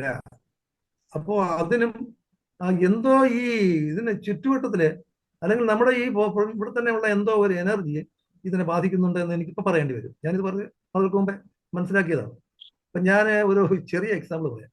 ഈ ഭൂമിയിലുള്ള എല്ലാ മനുഷ്യർക്കും ഞാൻ കേൾക്കുമ്പോൾ ആർക്കെങ്കിലും ഇത് ചിലപ്പോൾ ഞാൻ ഒരു അധികകാരനായിട്ട് പറയുന്നുണ്ട് വിചാരിക്കാം. ഈ മുസ്ലിംസിനെ സംബന്ധിച്ചിടത്തോളം നമുക്ക് ഒരു ആരാധനാലയമേ ഉള്ളൂ, അത് മക്കയാണ്. ഭൂമിയുടെ സെൻട്രലിലാണ് അത് സ്ഥിതി ചെയ്യുന്നതെന്നും ഭൂമിയിൽ ആദ്യം നിർമ്മിച്ച ആരാധനാലയം എന്നാണ് ഞങ്ങൾ വിശ്വസിക്കുന്നത്. ആദ്യമായിട്ട് ഇബ്രാഹിം എന്ന് പറയുന്ന നമ്മുടെ ബൈബിളിൽ പറയുന്ന ഇബ്രാഹിം നബി അലൈഹി സ്വലാം, അദ്ദേഹത്തിനാണ് അത് പണിതത്. അത് സ്ക്വയറാണ്, കാബ. രണ്ടർത്ഥത്തിലുണ്ട്. കാബ എന്ന് പറയുന്നത് ഞാൻ എൻ്റെ വിധമായ അറിവാണ്, നിങ്ങൾ ഇപ്പം തന്നെ അങ്ങ് അഡാപ്റ്റ് ചെയ്ത് കളയരുത്. എന്ന് പറഞ്ഞാൽ ഞാൻ വേറൊരു അർത്ഥത്തിലാണ് ഇതുവരെ വിചാരിച്ചിരുന്നത്. എന്ന് പറയുമ്പോൾ ശരീരമൊന്നും, എന്ന് പറഞ്ഞാൽ അങ്ങനെയല്ല, തിരിച്ചാണ്. എന്ന് പറഞ്ഞാൽ അത്, ആ ചിന്ത, അതായത് അതെന്ന് പറഞ്ഞാൽ ആധ്യാത്മികമായിട്ടുള്ള, ദൈവികമായിട്ടുള്ള ആ ഒരു ഡൈനാമിക് ആയിട്ടുള്ള ആ ഒരു പാർട്ട്. എന്ന് പറയുന്നത് ശരീരം. രണ്ടും കൂടി ചേർന്ന കാബ, സ്ക്വയർ എന്നാണ് അതിൻ്റെ യഥാർത്ഥ അർത്ഥം. സ്ക്വയർ എന്ന് മാത്രമേ ഉള്ളൂ കാബ. പക്ഷെ അവിടത്തേക്ക് ഞങ്ങളുടെ നമസ്കാരം, നമ്മൾ ഈ ഭൂമിയുടെ ഏതെങ്കിലും ഒരു കോണിൽ എല്ലാ സമയത്തും ബാങ്ക് വിളിച്ചുകൊണ്ടിരിക്കുകയാണ്. അതാണ് വേറൊരു പ്രത്യേകത. ഇപ്പോൾ ടൈമിംഗ് എല്ലാ ഭൂമിയിലെ സമയത്തിനനുസരിച്ച് ഓരോ പള്ളികളിലും ഓരോ സമയമാണ്. ഒരിടത്ത് വേറെ ആൾ രാവിലത്തെ, ഒരാൾ മഗ്‌രിബ് വേറൊരിടത്ത്. ഇങ്ങനെ ഭൂമിയിലെ എല്ലാ ഭാഗത്തു നിന്നും എല്ലാം കാബാലത്തിലേക്കാണ് നമസ്കാരം. അത് നല്ല അഡ്ജസ്റ്റ്മെന്റിൽ കെട്ടിയ ഒരു സംവിധാനമാണ്. അതുപോലെ തന്നെ ഭൂമി ഉരുണ്ടതാണെങ്കിലും നമ്മുടെ ഭൂമിയുടെ ഉപരിതലത്തിലാണ് നമസ്കരിക്കുന്നത്. നമ്മുടെ നമസ്കാരത്തിനുമായിട്ട് നാം ആ കാബാലയത്തിനുമായിട്ട് എന്നുള്ള ഒരു ബന്ധം, ഒരു പ്രത്യേക തരത്തിലുള്ള ഒരു ഗ്രാവിറ്റേഷണൽ ഫോഴ്സ് പോലെ ഒരു ബന്ധം ഇത് ഉണ്ടായിരിക്കില്ലേ? വളരെ വർഷങ്ങൾക്ക് മുമ്പേ എനിക്കൊരു സംശയം തോന്നിയതാണ്. ഞാൻ എൻ്റെ അറിവിന് വേണ്ടി ചുമ്മാ പറഞ്ഞത്. അത് പോലുള്ള എന്തോ ഒരു എനർജി, പ്രപഞ്ചത്തിന്റെ ഈ പ്രകൃതിയുടെ എനർജി ഈ രൂപീകരണത്തിനെ ബാധിക്കുന്നു. അതിന് ഇപ്പം നിങ്ങളൊരു മാഗ്നറ്റ് എടുത്ത് വെച്ച് നോക്കുക, ഒരിക്കലും മാഗ്നറ്റിന് ഇതിനെ അഫക്റ്റ് ചെയ്തില്ല. ഫെറം മെറ്റൽ കൊടുത്തിട്ടും, ഫെറം മെറ്റലിന്റെ പൊടി അല്പം ഉണ്ടെങ്കിൽ ഒരു മാഗ്നറ്റിന്, ചെറിയ ഒരു മാഗ്നറ്റ്, വളരെ ചെറിയൊരു കടുക് അളവിലുള്ള ഒരു മാഗ്നറ്റ് നിങ്ങൾ വെച്ച് നോക്കും, ആ മാഗ്നറ്റ് പോലും ഈ ഇതിനെ ബാധിക്കുന്ന, ഇതിനെ ഇൻഫ്ലുവൻസ് ചെയ്യാൻ കഴിയുന്ന ഒരു എനർജിയാണ് നമ്മുടെ ഗ്രാവിറ്റേഷണൽ ഫോഴ്സ്, അതായത് നമ്മുടെ മാഗ്നറ്റിക് എന്ന് പറയുന്നത് എർത്തിന്റെ മാഗ്നറ്റിക്. അപ്പൊ വേർതിരിച്ച് വെച്ചിരിക്കുന്ന, നമ്മളിപ്പോ നിങ്ങളടുത്ത് ഞാൻ പറയുന്നത്, ഞങ്ങളൊക്കെ പ്രീ ഡിഗ്രിക്ക് പഠിക്കുമ്പോൾ യൂണിറ്റ്, യൂണിപോൾ, ബൈപോൾ, ഇങ്ങനെയൊക്കെ പറയുന്ന കാര്യങ്ങളുണ്ട്. അതൊക്കെ സാങ്കല്പികമാണ്. ഇപ്പൊ യൂണിറ്റ് ആയിട്ട് 2 പോളുള്ള മാഗ്നറ്റ്, അതായത് 1 പോൾ മാത്രമുള്ള ഒരു മാഗ്നറ്റിനെ കുറിച്ച് ചിന്തിക്കാൻ പറ്റും. അതുപോലെ മാഗ്നറ്റിന്റെയും മാഗ്നറ്റിസവും, അതുപോലെ 2-3 കാര്യങ്ങളാണ് ഇന്ന് ഭൂമിയിൽ നമ്മളെ വാഴുന്നത്, നാം ഭാവിക്കുന്നത്. 20,000 വർഷങ്ങളായിട്ട് ജീവിച്ചു വരുന്ന മനുഷ്യനും ഈ 2-3 ചെറിയ കാര്യങ്ങൾ മാത്രം അടിപ്പെട്ട് കിടക്കുകയാണ്. നമ്മുടെ എല്ലാ എക്യുപ്മെന്റ്സും, നമ്മുടെ കമ്പ്യൂട്ടർ, ലാപ്ടോപ്പ് എല്ലാം തന്നെ ഇലക്ട്രോ മാഗ്നറ്റിസമാണ്. ഇലക്ട്രിക്കൽ, മാഗ്നറ്റിക്, ഈ രണ്ടിന്റെയും തമ്മിലുള്ള ബന്ധത്തിൽ കിടന്ന് കറങ്ങുന്ന എനർജി ലെവലിലുള്ള കളികൾ മാത്രമാണ് ഈ കമ്പ്യൂട്ടറിന്റെ ലോകം മുഴുവൻ. അവയ്ക്ക് വേണ്ട എലിമെന്റ്സ് ഇല്ലാതെ പറ്റുന്നില്ല. മൈന്യൂട്ടായിട്ടും അല്പം ജെർമേനിയോ മൈന്യൂട്ടായിട്ട് ഒന്നും ഇല്ലാതെ എന്തെങ്കിലും ഒരു വസ്തു ഉണ്ടാക്കി വരും. വളരെ ചെറിയ കമ്പ്യൂട്ടർ ഉണ്ടാക്കുന്നതിനും അതിന് അതിൻ്റെതായിട്ടുള്ള എല്ലാ പാർട്ടികളും ഓളായിട്ട് വേണം അതിനകത്ത് ഓർഗൻസ്, മോളിക്യുലാർ ബേസിലെങ്കിലും അല്പം ജെർമേനിയം, അല്പം ഗോൾഡ്, ഇങ്ങനെയൊക്കെയുള്ള ചെറിയ ചെറിയ എലിമെന്റ്സ് വെച്ചാണ് ഇത് ഉണ്ടാക്കിയത്. അതുപോലെയാണ് അവയെല്ലാം തന്നെ വേർതിരിച്ച് വെക്കുമ്പോൾ, അല്ലെങ്കിൽ എന്താ, ഈ എനർജിയെ ബാധിക്കുന്നില്ല. എന്നാലും മാഗ്നറ്റിസം എന്ന് പറയുന്ന ഒരു വലിയ കാര്യമുണ്ട്, ഭൂമിയുടെ മാഗ്നറ്റിസം, എർത്ത്.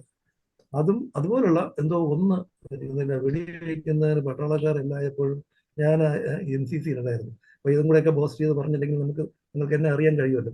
ഞാനും സ്കൂളിൽ പഠിക്കുമ്പോൾ വളരെ കുറെ നാൾ NCC-യിലൊക്കെ പോകുമായിരുന്നു. അപ്പം എനിക്ക് നല്ല ബെസ്റ്റ് ഫയറായിട്ടുള്ള ഒരു സർട്ടിഫിക്കറ്റ് കിട്ടിയിട്ടുണ്ട് SSLC-ക്ക് പഠിക്കുമ്പോൾ. ഞാൻ അപ്പോൾ അറിയാം, ഈ വെടിവെക്കുന്നത് നമ്മുടെ തോക്ക് എത്ര വലിയവനായിരുന്നു തന്നെ തോക്ക് വെടിവെക്കുന്നത് 1 മുഴം ഭൂമിയുടെ ഉപരിതലത്തിൽ നിന്ന് ഉയർത്തി മാത്രമേ തോക്ക് വെടിവെക്കാൻ പാടുള്ളൂ. അത് നിയമമാണ്. അങ്ങനെ ഉയരത്തിൽ വെക്കാൻ പറ്റും, കാരണം കൈയുടെ മുകളിൽ വെച്ചല്ലേ കമഴ്ന്ന് കിടന്നായിരുന്നാലും വെക്കുന്നത് തോക്ക്. അപ്പൊ ആ ഉയരത്തിൽ മാത്രം വർത്തിക്കുന്ന എന്തോന്നായിട്ടാണ് എനിക്ക് തോന്നിയിട്ടുള്ളത്. അത്ര ഉയരത്തിലല്ല ഇത്, എന്നാൽ ഭൂമിയുടെ ഉപരിതലത്തിൽ നിന്ന് ഇങ്ങനെയുള്ള ഒരു വിധാനം ഉണ്ട്. അതിലാണ് നമ്മുടെ എന്തോ കാര്യങ്ങളെല്ലാം എന്ന് നമുക്ക് അല്പം അങ്ങനെ ചിന്തിക്കുന്നവർക്ക് അങ്ങനെ ചിന്തിക്കാം, ഇല്ലെങ്കിൽ ഒരു കാര്യമൊന്നുമില്ല. ഇത് എന്തുകൊണ്ട് ഇത്രയും നീളത്തിൽ മാത്രം വീണ്ടും വീണ്ടും കാണും? അലോവേരയുടെ ഞാൻ ഒരു ക്രിസ്റ്റൽ എടുത്ത് കാണാം. അലോവേര വേറൊരു കാര്യം, എളുപ്പമുള്ള ഒരു ക്രിസ്റ്റലാണ്. കാര്യം അലോവേര കാണണം എന്നുള്ളവർ കാണാം. ഇതൊരു പിക്ചറാണ്.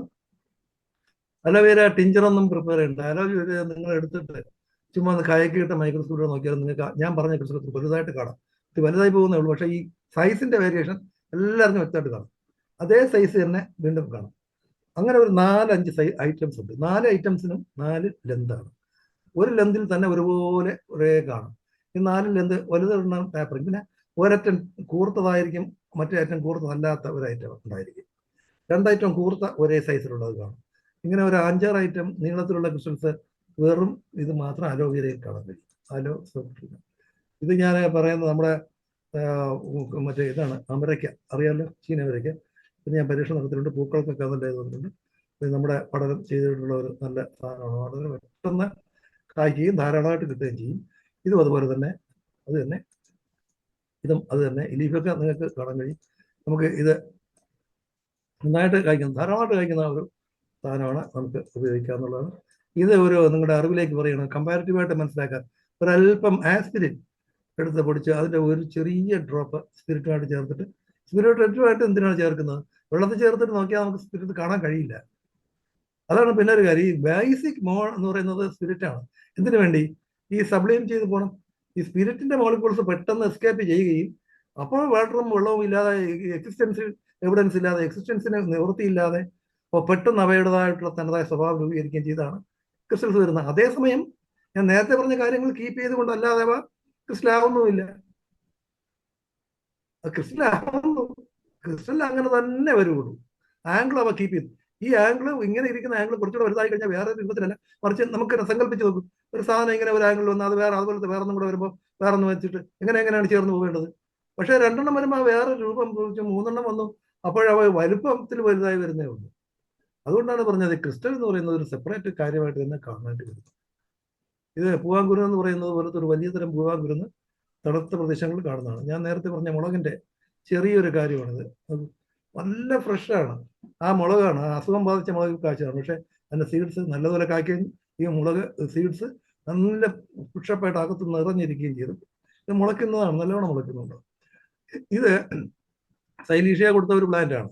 അതിന്റെ ഓൾഡ് ലീഫ് കുറെ പോയി, എന്നിട്ട് നിങ്ങൾ നിൽക്കുകയാണ്. ഇത് നിങ്ങൾക്ക് പോയി ഇനിയിപ്പോ ഒന്നേ നിൽക്കുകയാണ്, കുട പിടിച്ചതുപോലെ. പക്ഷെ ഇനിയാണ് ഇവൻ നന്നായിട്ട് വളർന്നു വരും. പക്ഷെ ഇങ്ങനെ 2 അഭിപ്രായമുണ്ട്. അതായത് 2 പ്രാവശ്യം ഞാൻ 2 കാര്യം കണ്ടു. ചിലപ്പോൾ ഈ നിൽക്കുന്ന സാധനങ്ങൾ ഈ മണ്ണിന്റെ പ്രത്യേകത കൊണ്ടാണെന്നുള്ളതാണ് ഞാൻ മനസ്സിലാക്കിയത്. ഇതുപോലെ തന്നെ കുറേ നാളങ്ങുന്നുള്ളത് വളർച്ചയില്ല. ഇതങ്ങ് കുറച്ചുകൂടെ കട്ടി പിടിച്ച് അങ്ങ് പോകും. ഇപ്പം മഞ്ഞിച്ച് പിന്നെ കുറേ നാൾ കഴിയുമ്പോൾ മഞ്ഞ നിറവും ബാധിക്കും. എന്നാലും ഡെഡാവില്ല. അതിന് കാരണം ഇതിനെന്നാൽ മഴയത്ത് വെച്ച് നോക്കും, നൈട്രജൻ, മഴയിൽ ഞാൻ കണ്ടിരിക്കുന്ന നൈട്രജൻ കൂടുതൽ കൊണ്ടുകൊണ്ടായിരിക്കാം നന്നായിട്ട് പിന്നീട് പുഷപ്പ് ചെയ്ത് വരികയും ചെയ്യും. അപ്പോൾ സൈലീഷ്യ തടയുന്ന ഒരു ഇതാണ്. ഇതും അതുപോലെ ഇത്രയും മണ്ട കണ്ടോ, ഇതിന്റെ മണ്ട എന്ന് പറഞ്ഞാൽ ഇതിന്റെ ഗ്രോയിങ് ടിപ്പ് എന്ന് പറയുന്ന ശരിക്കും കരിഞ്ഞു പോയി. ഇത് ഗ്രീൻ, നല്ല ഗ്രീനായി പോയി. തിക്കായിട്ടുള്ള സൈലീഷ്യയുടെ ആപ്ലിക്കേഷൻ ആണ് മുമ്പ് പറഞ്ഞിരുന്നു. കൂടിയ ഡോസ്, ഹെവി ഡോസ് എന്ന് ഉദ്ദേശിക്കുന്നത് എമൗണ്ട് കൂടുതൽ. ഞാൻ ആദ്യകാലങ്ങളിൽ 2006 ഒക്കെ എനിക്ക് ജോലി കോളേജിൽ ഒരു വർഷം ഡോക്ടറായിരുന്നു. അപ്പൊ ആ ഒരു ഇതിനൊക്കെ മുമ്പ് ഞാൻ തനിയെ മെഡിസിൻ കണ്ട് ചെയ്തതാണ്. ഈ തണ്ടിൽ ഞാൻ കുറച്ച് ഒരു 2-3 ഡ്രോപ്പ് നിങ്ങൾക്ക് ഇഞ്ചെക്ട് ചെയ്യാം മെഡിസിൻ. ഞാൻ കഴിഞ്ഞ പ്രാവശ്യം ഇഞ്ചെക്ട് ചെയ്ത കാര്യം പറഞ്ഞിരുന്നല്ലോ. ഈ തണ്ടിലൂടെ നമുക്ക് കമ്മ്യൂണിറ്റി ഇഞ്ചെക്ട് ചെയ്താൽ ഡ്രോപ്സ് ഇറങ്ങും. കുറച്ച് ടൈറ്റായിട്ടൊന്ന് ശ്രദ്ധിക്കണം. അതായത് നിങ്ങൾ ഇഞ്ചെക്ട് ചെയ്യാൻ വേണ്ടി ഭയങ്കര പ്രശ്നമാണ് അകത്തുള്ളത്. ഈ നീഡിലെല്ലാം കൂടെ ഒടിഞ്ഞ് മുഖത്ത് തെറിച്ച് കണ്ണിലെല്ലാം വന്ന് അങ്ങനെ ചെയ്യരുത്. അതായത് പ്രഷർ എന്ന് പറഞ്ഞാൽ തണ്ടിൽ തണ്ടിലൊക്കെ ഇഞ്ചെക്ട് ചെയ്യുന്ന സിസ്റ്റേഴ്സ് അങ്ങനെയാണ് പഠിക്കുന്നതെന്നൊക്കെ പറഞ്ഞ് നമ്മൾ കേട്ടിട്ടുണ്ട്. പക്ഷെ അത് അത്ര ഡേഞ്ചറസ് ആണ്. അതിനകത്തോട്ട് കുറച്ച് സ്പേസ് ഉണ്ട്, പപ്പയിലേക്ക് ഉണ്ട്. ഇതിലും ചെറിയൊരു കാലിബർ ഉണ്ട്. അതിലേക്ക് ഇഞ്ചെക്ട് ചെയ്തതിനു ശേഷം ഈ ഫ്ലവറിൽ വന്ന മാറ്റം അത്ഭുതമായിരുന്നു. മാത്രമല്ല ഇതിന് ലെന്ത്, സൈലീഷ്യ ലെന്ത് വളരെ കൂടി. ഞാൻ ഇത് കാണാൻ വേണ്ടി ഇവിടെ ഏതോ ഒരാൾ വരാൻ ചെയ്തു എന്നെ കാണാൻ. ആ സമയത്ത് ഇത് അറിഞ്ഞ് വരികയും ചെയ്തു ഒരാൾ, ഒരു കൃഷി ബന്ധപ്പെട്ട ഒരു ഓഫീസിൽ നിന്ന്. എനിക്കന്ന് പക്ഷേ ഇത് അത്ര ഒരു പ്രസിദ്ധി കൊടുക്കുന്ന നിലയിലേക്ക് എനിക്ക് തോന്നിയില്ല. കാണാമെന്നോ ഒക്കെ എന്നൊക്കെ പറഞ്ഞ് ഞാൻ പറഞ്ഞോട്ടെ, ഒരുപാട് വർഷങ്ങൾക്ക് മുമ്പാണ് ഇതാന്ന് തോന്നിയത്.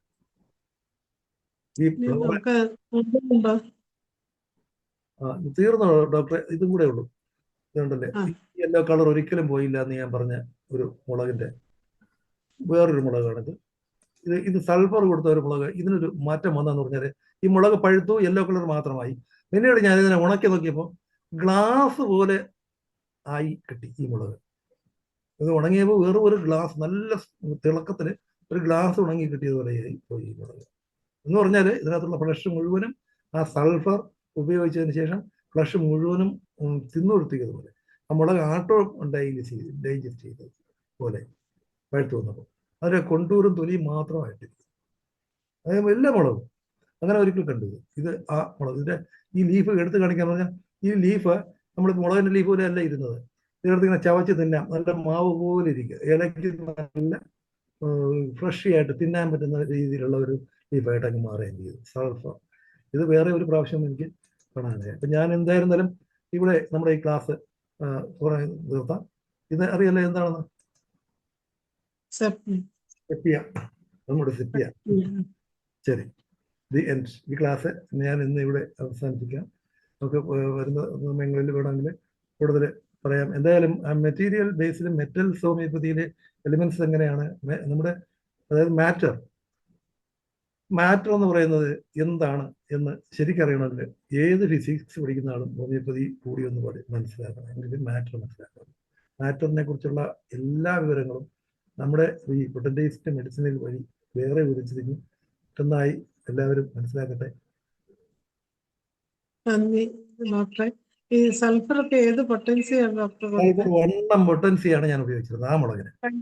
സൈലീഷ്യം ഞാൻ അന്ന് ആദ്യകാലങ്ങളിലെ ഞാൻ പരീക്ഷണത്തിന് വേണ്ടി മാത്രം ചെയ്യാനുള്ളത്. അന്ന് എനിക്ക് ഈ 200 ആണ് ഞാൻ പ്രാക്ടീസ് ചെയ്യുന്നതിന് പോലും ഉപയോഗിച്ചിരുന്നത്. ഇപ്പൊ ഞാൻ 30 ആണ് കൂടുതൽ ഉപയോഗിക്കുന്നത് പ്രാക്ടീസിന്. 0/3 പോലെ നല്ല പെട്ടെന്ന് ആക്ഷൻ കിട്ടുന്ന വേറെ ഒന്നും ഇല്ലേ. ഞാൻ ഒരുപാട് 0/3 ആണ് ഇപ്പൊ കൊടുക്കുന്നത്. ഗുളിക തന്നെ ചെറിയ ഗുളിക കഴിക്കുന്നതും അങ്ങനെ തന്നെ ഒരു ഇത്തിരി കൂടുതൽ എടുക്കുക, 8 10 ഗുളിക ഇട്ടിട്ട് വെള്ളത്തിൽ വെച്ച്. അതുപോലെ തന്നെ വണ്ണം പൊട്ടൻസിയാണ് ഞാൻ പ്രാക്ടീസിന് അന്ന് ഉപയോഗിച്ചിരുന്നത് ആ കാലങ്ങളിൽ. ഇപ്പോൾ ഞാൻ 10M 50M എല്ലാം പരീക്ഷിച്ചിട്ടുണ്ട്. വണ്ണം സൾഫറാണ്, അത് കൊടുത്ത് നോക്കിയാൽ അറിയാം. ഈ സൾഫർ പ്ലാന്റിന് അപ്ലൈ ചെയ്യുന്നത് എങ്ങനെയാണത്? ഞാൻ അപ്ലൈ ചെയ്യണമെങ്കിൽ ഞാൻ പറഞ്ഞില്ലേ 10M പൊട്ടൻസി, വണ്ണം പൊട്ടൻസിയുടെ നമ്പർ 10 സൈസ് വെല്ലറ്റ്സിൽ മെഡിക്കേറ്റ് ചെയ്തതാണെങ്കിൽ അതിനൊന്ന് ഒരു 5-6 എടുത്തിട്ട് 1 ounce വാട്ടറിൽ എടുത്തിട്ട് തിളപ്പിച്ചേരിയ നല്ല വെള്ളമായിരിക്കണം. 1 ounce വാട്ടറിൽ 3/4 പങ്ക് വെള്ളം എടുത്തിട്ട് അതിനകത്ത് 4-5 പെല്ലറ്റ് ഇട്ടിട്ട് അരിയുന്നവരെ വെച്ചിട്ട് നന്നായിട്ട് കുടിക്കുന്നത് 100 പ്രാവശ്യം. ഞാൻ ഈ അന്നത്തെ കാലത്ത് എൻ്റെ പരീക്ഷണത്തിൽ നിരുപാധികം വന്നുപോയ ഒരു കാര്യം എന്ന് പറഞ്ഞാൽ എല്ലാ പരീക്ഷണങ്ങളിലും സക്കഷൻ ചെയ്താണ് കൊടുത്തത്. ഇപ്പം ഞാൻ സക്കസ് ചെയ്യാതെ നോക്കുന്നുണ്ട്. പക്ഷെ സക്കസ് ചെയ്ത് കഴിയുന്നതും സക്കസ് ചെയ്യാത്ത ചില ക്രിസ്മസിന് വേരിയേഷൻ ഉണ്ട്. ഞാൻ കഴിഞ്ഞ ക്ലാസ്സിൽ പറഞ്ഞിരുന്നു, വേരിയേഷൻ ഉണ്ട്. പക്ഷെ ഈ സക്കസ് ചെയ്ത് 100 സക്കഷൻ ചെയ്തപ്പോൾ ചെയ്തിട്ട് പ്ലാന്റിനെ അപ്പം തന്നെ അപ്ലൈ ചെയ്യണം. ഞാനിപ്പോൾ വേറൊരു പരീക്ഷണത്തിലാണ്, വേറൊരു മീറ്റർ വാങ്ങിയിട്ട് ഞാനൊരു ടെസ്റ്റ് ചെയ്തുകൊണ്ടിരിക്കുകയാണ്. സക്കസ് ചെയ്തതിന് ശേഷം ഉടനെ നോക്കിയാൽ ആ മീറ്റർ നല്ല പോസിറ്റീവ് റിസൾട്ട് കാണിക്കും. പക്ഷെ കുറച്ച് കഴിഞ്ഞാൽ ആ റിസൾട്ട് കാണിക്കുന്നില്ല. അതിൽ നിന്ന് ഇതിനകത്തൊരു അയോണിക് ബന്ധം ഉണ്ട് സക്കസ് ചെയ്തതിനും ഉടനെ വാട്ടറിൻ്റെ. അല്ലാതെ നമ്മൾ ഉദ്ദേശിക്കുന്ന പോലെ വളരെ വലിയ ഒരു മറ്റത് എനിക്ക് കാണാൻ കഴിഞ്ഞില്ല. അതുകൊണ്ടാണ് ഞാൻ അത് പറയാത്തത്. വേറൊരു എലിമെന്റ് ഒരു മീറ്റർ ഞാൻ വാങ്ങി, എനിക്ക് അത് കഴിഞ്ഞിട്ട് ഞാൻ വാട്ടറിൽ സക്കസ് ചെയ്തിട്ടുണ്ട്. സക്കസ് ചെയ്തിട്ട് ഉടനെ നോക്കിയാൽ ചെറിയൊരു വ്യത്യാസം കാണും. പക്ഷെ അവയുടെ അയോണിക് ബന്ധമാണ് അതിനകത്ത് ആ മീറ്ററിൽ ഉപയോഗപ്പെടുത്തിയിരിക്കുന്നത്. ഇലക്ട്രോണിക് ചേഞ്ചാണ്, ഇലക്ട്രോണിന്റെ ചേഞ്ചാണ്. ഇലക്ട്രോൺ അതിനകത്ത് പാസ് ചെയ്യുന്ന വാട്ടറിൽ അല്ലെങ്കിൽ സൊല്യൂഷനിൽ നമ്മുടെ ഡൈല്യൂട്ട് ആയിട്ടുള്ള മെഡിസിൻ്റെ 1 ഡ്രോപ്പ് അർജന്റീൻ നൈട്രിക്കം വെള്ളി ആണല്ലോ, സിൽവർ നൈട്രേറ്റ്, അർജന്റീൻ മെറ്റ്, ഗോൾഡ്, സിൽവർ മെറ്റ്, നാട്രം മ്യൂറ്, ബയോസാറ്റിൽ ഇങ്ങനെയുള്ള എല്ലാത്തിൻ്റെയുമായിട്ടുള്ള ഇവിടെ എലിമെന്റൽ ബേസ് അറിയാൻ പറ്റുമോ? അത് പക്ഷെ പറ്റുമെങ്കിലും ഇതാ കാര്യം, ഈ ഒരു മാത്രമേ കണ്ടുള്ളൂ. സക്കസ് ചെയ്യുമ്പോൾ ഒരു ചെറിയൊരു ബന്ധം കാണും. കുറച്ച് കഴിയുമ്പോൾ അത് 2 ദിവസം വെച്ചിരിക്കുമ്പോൾ ആ ഒരു ഇത് കുറഞ്ഞു പോയതാണ്, അതുപോലെ വെള്ളേക്ക് വരുന്നതാണ്. മണ്ണിൽ അപ്ലൈ ചെയ്യാം. ലീഫിന്റെ അടിവശത്ത് സ്പ്രേ ചെയ്ത് കൊടുക്കുകയാണ് ചെയ്യുന്നത്. 100 സക്കഷൻ ചെയ്ത് ഞാനും സാധാരണ ഈ നല്ല പരീക്ഷണത്തിന് പ്യൂറായിട്ട് എനിക്ക് അറിയണമെന്നുണ്ടെങ്കിൽ ഞാൻ ഈ മഷിത്തണ്ട്, ഞാൻ പറഞ്ഞില്ലേ പെപ്പറോമിയ പെൻഡുസിത, ആ പ്ലാന്റ് അതിൽ തന്നെ ഇറക്കി വെച്ചിരിക്കുകയാണ് ചെയ്യുന്നത്. അതാണ് എൻ്റെ ഏറ്റവും എന്നെ കൂടുതലായിട്ട് ഹെൽപ്പ് ചെയ്തത്. ഇത്രത്തോളം ധാരാളം വെച്ചറിയാം. എനിക്കിപ്പോൾ ഇന്ന് ഞാൻ എടുത്തു നോക്കി ഒരു പഴയ ഇത് എൻ്റെ ഭാഗ്യത്തിന് മൂന്നാറിൽ നിന്ന് വെച്ചപ്പോൾ ഓൾഡിൽ 2006 ചെയ്ത ഒരു 4 ഒരു മെമ്മറി കാർഡ് ഓപ്പൺ ചെയ്തു വന്നു. അതിനകത്ത് ഞാനത് മറന്നിരുന്ന എത്ര പിക്ചറുകളാണ് അതിനകത്ത് തന്നെ. അന്നൊക്കെ ഞാൻ ഈ മെമ്മറി കാർഡ് കംപ്ലീറ്റ് ഫില്ലാകുന്നത് വരെയും ഫോട്ടോ എടുത്തുകൊണ്ടിരിക്കും. അതുകൊണ്ടായിരിക്കും എന്ന് തോന്നുന്നു ഇപ്പോൾ അതിനകത്ത് എല്ലാം ഉണ്ട്, ഓപ്പൺ ചെയ്തു വന്നു. നമ്മളിപ്പോൾ എടുക്കുന്ന ചില മെമ്മറി കാർഡൊന്നും ഓപ്പൺ ചെയ്യാതെ ഒരുപാട് പിക്ചറുകൾ നഷ്ടമായി. അപ്പോൾ ഈ സ്പ്രേ ചെയ്യുന്നതോടൊപ്പം തന്നെ നമുക്കത് സ്റ്റഡി ചെയ്യണമെന്നുണ്ടെങ്കിൽ ഈ ഇതിൽ ഇറക്കി വെച്ചിരിക്കുകയാണ് ചെയ്യുന്നത്. ചെറിയ പ്ലാന്റിനെ ഈ കുപ്പിക്കകത്ത് ഇത്രയും വാട്ടറിൽ ഇറക്കി വെച്ചിട്ട് 4-5 ദിവസം കഴിയുമ്പോൾ അതിൽ നിന്നുള്ള ലീഫിനെ കളക്ട് ചെയ്ത് പിന്നെ എടുത്ത് ആ സൊല്യൂഷൻ പ്രിപ്പയർ ചെയ്ത് ഏതാണ്ട് ഒരു 2-3 മാസത്തെ വരും. മഴക്കാലത്തൊക്കെ വലിയ പാടാണ്. ഈ മഴയുടെ നിന്ന് 6 മാസം തന്നെ ഇപ്പം തന്നെ എൻ്റെ ഊറ് ഞാൻ ഈ 2-3 മാസത്തിന് മുമ്പ് എടുത്ത് വെച്ച സ്ലൈഡ് 2 ദിവസത്തിന് മുമ്പ് നോക്കി. ഇന്ന് അത് എൻ്റെ ഇതിലുണ്ട്, മൊബൈലിലുണ്ട്. പക്ഷെ അത് എന്താണ് ഒട്ടും തന്നെ നമുക്ക് കാണാൻ പറ്റുന്ന രീതിയിൽ അല്ലാതെ വായിക്കും. മഴ വെള്ളമുള്ളത് കൊണ്ട് കിട്ടില്ല. വെള്ളമൊക്കെ ഭയങ്കര പാടാണ്. മൂന്നാറ് അതിലെ തണുത്ത പ്രദേശങ്ങളിലൊക്കെ നമുക്ക് ഇത് വലിയ ബുദ്ധിമുട്ടാണ് ഈ സ്റ്റഡി. എന്നാലും ഞാൻ ഒരുപാടായി ഇപ്പോൾ ഒരു 10,000 പുറം പുറത്തെ ക്രിസ്റ്റൽസ് ഇത് നിങ്ങൾക്ക് കാണാമെന്ന് തോന്നുന്നു. കണ്ടില്ലേ ഇത് ക്ലിയർ കാണാം. കാണാം. പക്ഷെ ഇങ്ങനെയാണ്. എന്തായാലും സാറേ നമുക്ക് ഇനിയിപ്പം അത് വട്ടത്തിൽ കാണാം. പക്ഷെ അവിടെ നമുക്ക് ആ പേര് കിടക്കുന്നോണ്ട് ക്ലിയറാണ്. അതെ അതെ, ന്യൂ ചില്ലീസിന്റെ നോട്ട് ഡിസീസ്ഡ് എന്നൊക്കെ പറഞ്ഞിങ്ങനെ കഴിഞ്ഞ ഇന്നലെ നോക്കിയതാണ്. അപ്പൊ ഇതുവരെയാണ് മൊബൈലിൽ നമുക്ക് വർക്ക് ചെയ്യണം. പക്ഷെ ഇത് എളുപ്പമല്ല. ഒരു പിക്ചർ എടുത്ത് നോക്കുക നിങ്ങളെ മൊബൈലിന്റെ മൈക്രോസ്കോപ്പിൽ നിന്നൊക്കെ, അപ്പോഴറിയാം. എൻ്റെ കൈക്ക് ഇപ്പോൾ പ്രയാസം ഉണ്ടായപ്പോൾ പിന്നെ ഒട്ടും പറ്റില്ല. അതായത് നല്ല സ്ട്രെയിൻ എടുത്തേ ഒരു പിക്ചർ എടുക്കാൻ പറ്റുള്ളൂ. വെള്ളത്തിൽ നിന്ന് പരൽ മീനിനെ പിടിച്ചെടുക്കുന്നത് പോലെ പാടുള്ളതാണ് ഈ പിക്ചറുകൾ വലിച്ചെടുക്കുക. ശരി, ഇനി എന്തെങ്കിലും സംശയം ഉണ്ടോന്നൊന്ന് ചോദിച്ചേക്കട്ടെ, സമയം കഴിഞ്ഞു. ഓക്കെ. ആർക്കെങ്കിലും എന്തെങ്കിലും സംശയം ഉണ്ടെങ്കിൽ ആരും ആൻഡ്രൈസ് ചെയ്തിട്ടില്ല. ഏതായാലും നമുക്ക് സമയം 5 മിനിറ്റോടെ കൂടുതലായി. വീണ്ടും സാറ് അടുത്ത ക്ലാസ്സുമായിട്ട് വരുമ്പം എന്തെങ്കിലും സംശയം ഉണ്ടെങ്കിൽ ചോദിക്കാം. ഏതായാലും നമ്മുടെ 2111 സൂം വെബിനാർ വളരെയധികം വിജയകരമാക്കി തീർത്ത മഷൂർ ഡോക്ടർക്ക് ഹൃദയപൂർവ്വം നന്ദി അറിയിക്കുകയാണ്. ഇതിന്റെ ബാക്കി ഭാഗവുമായിട്ട് വീണ്ടും വരണമെന്ന് അപേക്ഷിക്കുകയാണ്. ഇന്നത്തെ ഈ സൂം വെബിനാറിൽ പങ്കെടുത്ത എല്ലാവർക്കും പ്രത്യേകം നന്ദി അറിയിക്കുന്നു. ഇന്ന് നമ്മളുടെ ഈ 2111 സൂം വെബിനാർ ഭംഗിയായി അവസാനിക്കുകയാണ്. എല്ലാവർക്കും ശുഭരാത്രി.